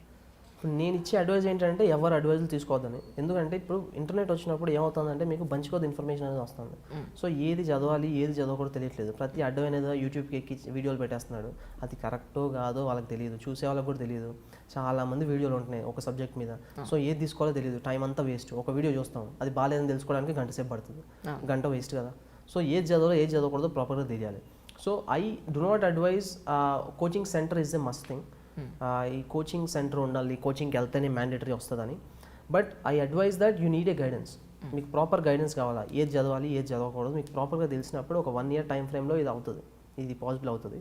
సో నేను ముఖ్యంగా వాళ్ళకి ఏం చెప్తానంటే, ఒకటి మంచి అడ్వైస్ కావాలి మీకు, ఒకటి చదవాలి ఇది చదవకూడదు. ఏది ప్రాసెస్ ఆఫ్ లెర్నింగ్ ఈజ్ ఎంత ఇంపార్టెంటో ప్రాసెస్ ఆఫ్ అన్లెర్నింగ్ కూడా అంతే ఇంపార్టెంట్. ఎంత లెర్న్ చేయాలి, ఎంత లెర్న్ చేసింది వదిలేయాలి, అది మీకు కరెక్ట్గా తెలిసినప్పుడే you can achieve the thing. ఎందుకంటే ఇది కాంపిటేటివ్ ఎగ్జామ్ కదా, కాంపిటీషన్ అది ఆల్ ఇండియా లెవెల్లో ఉంటుంది. సో అలానే మీరు కూడా ప్రిపేర్ అవ్వాలి. అండ్ రెండోది ఏంటంటే కన్సిస్టెన్సీ. చాలామంది కన్సిస్టెంట్గా ఉండరండి. ఇప్పుడు వాళ్ళకి ఊపు ఉంటుంది ప్రిపేర్ అవ్వాలి, మేము కూడా సర్వ్ చేయాలి నేషన్ కానీ ఒక 2-3 days చేస్తారు, 4th day నుంచి మళ్ళీ కుక్కతో ఒక వంకర అన్నట్టు ఆల్పనాలు చేసుకుంటూ ఉంటారు. సో అది ఉండకూడదు. You have to consistently prepare. ఒక అటెంప్ట్లో రాకపోయినా కానీ ఇంకో అటెంప్ట్లో నీకు తెలుసు కదా, మీ మీద నీ కాన్ఫిడెన్స్ ఉన్నప్పుడు యూ కెన్ అచీవ్. ఈ అటెంప్ట్లో కాకపోతే నెక్స్ట్ అటెంప్ట్లో వస్తుంది, అది కంపల్సరీ వస్తుంది. ఎందుకంటే యూ వర్క్డ్, మీరు వర్క్ చేసింది అది మాత్రం ఎక్కడికి వెళ్తుంది కదా. సో ఐ థింక్ కన్సిస్టెన్సీ అవ్వచ్చు, ప్రాపర్ అడ్వైజ్ అవ్వచ్చు, ఇవి రెండు నేను కీ పాయింట్స్గా చెప్తాను. Yeah and rest of that I leave up to them. ఎందుకంటే ఇప్పుడు ఒక పర్సన్ అనేవాడికి నేను ఎట్లా ప్రిపేర్ అవ్వాలో చెప్పలేనండి. ఎందుకంటే అతను ఎప్పుడు లేస్తాడు, అతను ఎప్పుడు పడుకుంటాడు, అతను ఎలాంటి తిండి తింటాడు, అతను బయటికి వెళ్ళడానికి ఇష్టపడతాడా, అతను ఒంటరిగా ఉండడానికి ఇష్టపడతాడు, అతను ఎలాంటి పీపుల్ని కలుస్తాడు, ఎలాంటి పుస్తకాలు అంటే అతనికి ఇష్టం, ల్యాప్టాప్ ఓపెన్ చేస్తే ఎలాంటి వీడియోలు చూస్తాడు, ఒంటరిగా ఉంటే ఏం చేస్తాడు, ఇవన్నీ తన ప్రిపరేషన్ మీద ఎఫెక్ట్ పడతాయి. సో అది ప్రతి పర్సన్కి వ్యారీ అవుతూ ఉంటుంది ఇండివిజువల్కి. సో ఇలాగే ప్రిపేర్ అవ్వాలి అని నేను చెప్పలేను. ఎందుకంటే ప్రతి person, every person has his own way of looking at things, each ఇండివిజువల్కి. సో వాళ్ళ పర్స్పెక్టివ్లో చూసుకొని వాళ్ళ స్ట్రాటజీ వాళ్ళే వేసుకొని ప్రిపేర్ అయితే బెటర్. ఎలా ప్రిపేర్ అయ్యాను అని అడిగితే ఆన్సర్ చేయగలుగుతాను, కానీ నెక్స్ట్ వచ్చే వాళ్ళు ఎలా ప్రిపేర్ కావాలి అంటే ఐ కాంట్ ఆన్సర్. ఎందుకంటే I can't speak for all of those. Yeah depends on the personality. కొందరు ఉంటారు వాళ్ళకి నైట్ చదవడం అంటే ఇష్టం, కొందరు వాళ్ళు మార్నింగ్ చదివితే ఇష్టం, ఒకడు ఉంటాడు 2 గంటలే చదువుతాడు, ఒకడు 24 hours చదివినా 2 గంటలకి మ్యాచ్ చేయలేడు, ఆడు చదివిన 2 గంటలకి. సో వాళ్ళ ఇంటెన్సిటీ ఎంత ఉంది, వాళ్ళ ఫోకస్ ఎంత ఉంది, సబ్జెక్ట్ మీద వాళ్ళకి ఎంత ఇంట్రెస్ట్ ఉంది, దాన్ని డ్రైవ్ చేస్తాయి. కానీ so there is no particular formula మీరు ఇన్నే గంటలు చదవాలి, ఇలాగే ప్రిపేర్ అవ్వాలని ఎవ్వరు ఏవి చెప్పరు. మీరు హైదరాబాద్ రావాల్సిన అవసరం లేదు, ఢిల్లీ రావాల్సిన అవసరం లేదు కోచింగ్కి ఎక్కడికి. ఒక అనకాపల్లిలో ప్రిపేర్ అవ్వచ్చు, మా నేటివ్ స్టేషన్ కనుపరం చిన్న ఊర్లో కూడా ప్రిపేర్ అవ్వచ్చు. సో ఒక ల్యాప్టాపు, ఇంటర్నెట్, పెన్ను, పేపరు, మైండ్లో ఇంట్రెస్ట్ ఉంటే you can crack any exam on this world. ఎగ్జామ్లు పెట్టేది క్రాక్ చేయడానికి కదా. అంటే నేను ఈ క్వశ్చన్ మర్చిపోయాను యాక్చువల్లీ అడగడం. ప్రిలిమ్స్ రాయడానికి ఫస్ట్ మీరు చదివింది ఏంటంటే ఏ బుక్స్ మీరు ఫాలో అయ్యారు అప్పుడు? బుక్స్ అంటే పాలిటిక్ వచ్చేసి లక్ష్మీకాంత్ ఒకటి ఫాలో అయ్యానండి. యాజ్ సూన్ యాజ్ పాసిబుల్ అది ఫినిష్ చేశాను. స్టాటిక్ పార్ట్ అయిపోయింది. రోజు కరెంట్ అఫైర్స్ చదివాను పాలిటిక్కి. ఒకటి ఎకానమీకి వచ్చేసి మృణాల్ అని ఉంటాడు. నేను అతని పేరు ఏ వీడియోలో చెప్పలేదు, ఎక్కడ ఇంటర్వ్యూలో చెప్పలేదు. And I have to say it on this I dream. ఎందుకంటే మృణాల్ లేకపోయి ఉంటే నాకు అసలు I can't imagine my life అనమాట. ఎందుకంటే ఎకానమీలో తను నాకు ఎంత హెల్ప్ చేశాడంటే, అతను నాకు పర్సనల్గా తెలియదు, అతను వీడియోలు పెడతా ఉంటాడు యూట్యూబ్లో. వెరీ ఫన్నీగా ఉంటాయి, వెరీ స్వీట్ కాన్వర్సేషన్. హిందీలో చెప్తా ఉంటాడు. అండ్ భోపాల్లో ఉన్నాం కాబట్టి I'm quite well versed with Hindi, అర్థమవుతుంది బాగానే. సో అది నేను చూసేవాడిని, మృణాల్ చూసేవాడిని. నేను ఇంకా ఏ పుస్తకం చదవలేదు, మృణాల్ వీడియోలు తప్ప యూట్యూబ్లో ఎకానమీకి ఇంకేమీ చదవలేదు. And I think polity, economy, జాగ్రఫీకి వచ్చేసి 2 పుస్తకాలు చదివానండి. సవీంద్ర సింగ్ అని ఒకటి ఉంటుంది ఫిజికల్ జాగ్రఫీ, కుల్లర్ అని ఉంటుంది ఇండియన్ జాగ్రఫీ. ఆప్షనల్ వాళ్ళు చదువుతూ ఉంటుంది. సో బెటర్ యూ రీడ్, అది మంచిది. ఇంకా హిస్టరీకి వచ్చేసి మోడర్న్ హిస్టరీ బిపిన్ చంద్ర అని పుస్తకం ఉంటుంది. బిపిన్ చంద్ర అని అతను రాసే పుస్తకం. స్పెక్ట్రమ్ అని ఒక పుస్తకం ఉంటుంది, అది చదవాలి. ఇంకా మెడివల్ ఏన్షియంట్కి వచ్చి Tamil Nadu 11th class text book ఒకటి ఉంటుంది, సూపర్ బుక్, అదొకటి చదవండి. ఆర్ట్ అండ్ కల్చర్కి వచ్చేసి నితిన్ సింగాని అని ఒక పుస్తకం ఉంటుంది, చాలా బాగుంటుంది బుక్, అదొకటి చదవండి. ఇంకా కరెంట్ అఫైర్స్కి రోజు వేరే వేరే సైట్స్ ఉంటాయి. ఇన్సైట్స్ అని ఒక సైట్ ఉంటుంది. ఇన్సైట్ సైట్ నాకు ఎంత హెల్ప్ చేసిందంటే, ఐ డోంట్ నో, అది నేను లాస్ట్ 1.5 years నుంచి రోజు క్వశ్చన్ ఆన్సర్స్ రాసేవాడిని.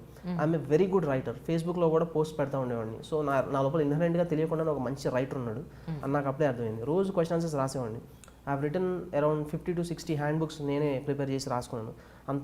అంత బెటర్గా రాసేవాడిని నేను. ఇన్సైట్స్లో రోజు క్వశ్చన్ ఆన్సర్స్ పెడతా ఉండేవాడు. సో రోజు రాసేవాడిని. అట్లా ఆన్సర్ రైటింగ్ చాలా ప్రాక్టీస్ అయిపోయింది. బైజూస్ అని ఒక సైట్ ఉంటుంది, ఇన్సైట్స్ అని ఒక సైట్ ఉంటుంది, డిసిఫర్ ఐఏఎస్ అని ఒక సైట్ ఉంటుంది. ఇట్లాంటి సైట్స్ కొన్ని ఉంటాయి అనమాట. ఈ సైట్స్ రోజు కరెంట్ అఫైర్స్ ఫాలో అయ్యేవాడిని. ఇప్పుడు నేను ముందు చెప్పిన పుస్తకాలు అవి చదివేశాను. సో వెరీ ఈజీ ప్రాసెస్ అండి, no tension at all, nothing. మెయిన్స్కి వచ్చేటప్పటికి ఇవే పనికి వస్తాయి మెయిన్స్ కూడా. సేమ్ నేను ఎప్పుడు విడితీసి చూడలేదు ప్రిలిమ్స్కి ఇది మెయిన్స్కి అని. కాంప్రహెన్సివ్గా చదివా. నేను చదివిన తప్ప వచ్చేమో నాకు తెలియదు, కానీ నాకు వర్కౌట్ అయింది కదా. పీపుల్ కూడా వర్కౌట్ అవ్వచ్చు. నేను ఎప్పుడు అంటే సిలబస్ చూస్తే సేమే ఉంటుంది. అది ఇది మెయిన్స్కి ఇది ప్రిలిమ్స్కి అని అక్కడే చెప్పడం, సేమ్ సిలబస్ ఉంటుంది రెండింటికి సేమ్. నేటివ్ ప్లేస్ ఇక్కడ వరంగల్లేనా? స్టేషన్ కనుపురా ఉంటుంది, చిన్న ఊరు, నక్సల్ ఇన్ఫెస్టెడ్ ఏరియా 1990s లో. అక్కడ ప్రభావం అయింది నాకు. తెలంగాణ బిడ్డ, తెలంగాణ బిడ్డ, ఆంధ్ర బిడ్డ నేను నమ్మను. నేను అలాని కాదు, ఇక్కడ మనం తెలంగాణలో ఉంటున్నాను కదా, అందుకని. ఆఫ్ కోర్స్ మనం ఎంత కాదనుకున్నా తెలుగు రాష్ట్రాలు 2 సెపరేట్ అయిపోయి అది మనం జీర్ణించుకోవాల్సిన అవసరం ఉంది. నాకు అసలు తెలుగు అని హిందీ అని ఫీలింగే ఉండదండి. I might like a Tamil guy more than Telugu guy. ఒక అతని లోపల మ్యాటర్ ఉంటాయి. I might get a American guy more, I might like him, ఎందుకంటే అతని లోపల మ్యాటర్ ఉంటాయి. సో ఈ కాస్ట్ అవ్వచ్చు, క్రీడ్ అవ్వచ్చు, రిలీజన్ అవ్వచ్చు, ప్రాంతం అవ్వచ్చు, ఈ భేదభావాలు ఏవి నేను చూడండి. అది వేస్ట్ ఆఫ్ టైం అని నా ఫీలింగ్. అసలు నేను మనిషి అనే కూడా చూడండి, మనిషికి కుక్కకు తేడా కూడా చూడండి నేను అప్పుడప్పుడు. సో మీరు ఇంకా ఇది చాలా పెద్ద అయిపోతుంది తెలంగాణ బిడ్డ. సో ఐ డోంట్, ఇందుకే అన్నాను మిమ్మల్ని సైంటిస్ట్ అని, ఊరికే అనలేదు యాక్చువల్లీ. ఇవంతా ఈ థింకింగ్ అంతా నాకు రామ్మోహన్ వర్మ నుంచి వచ్చింది. He also doesn't look at it. Superb అండి. Wish you all the best for coming future really. Once again, thank you so much. Thank you so much.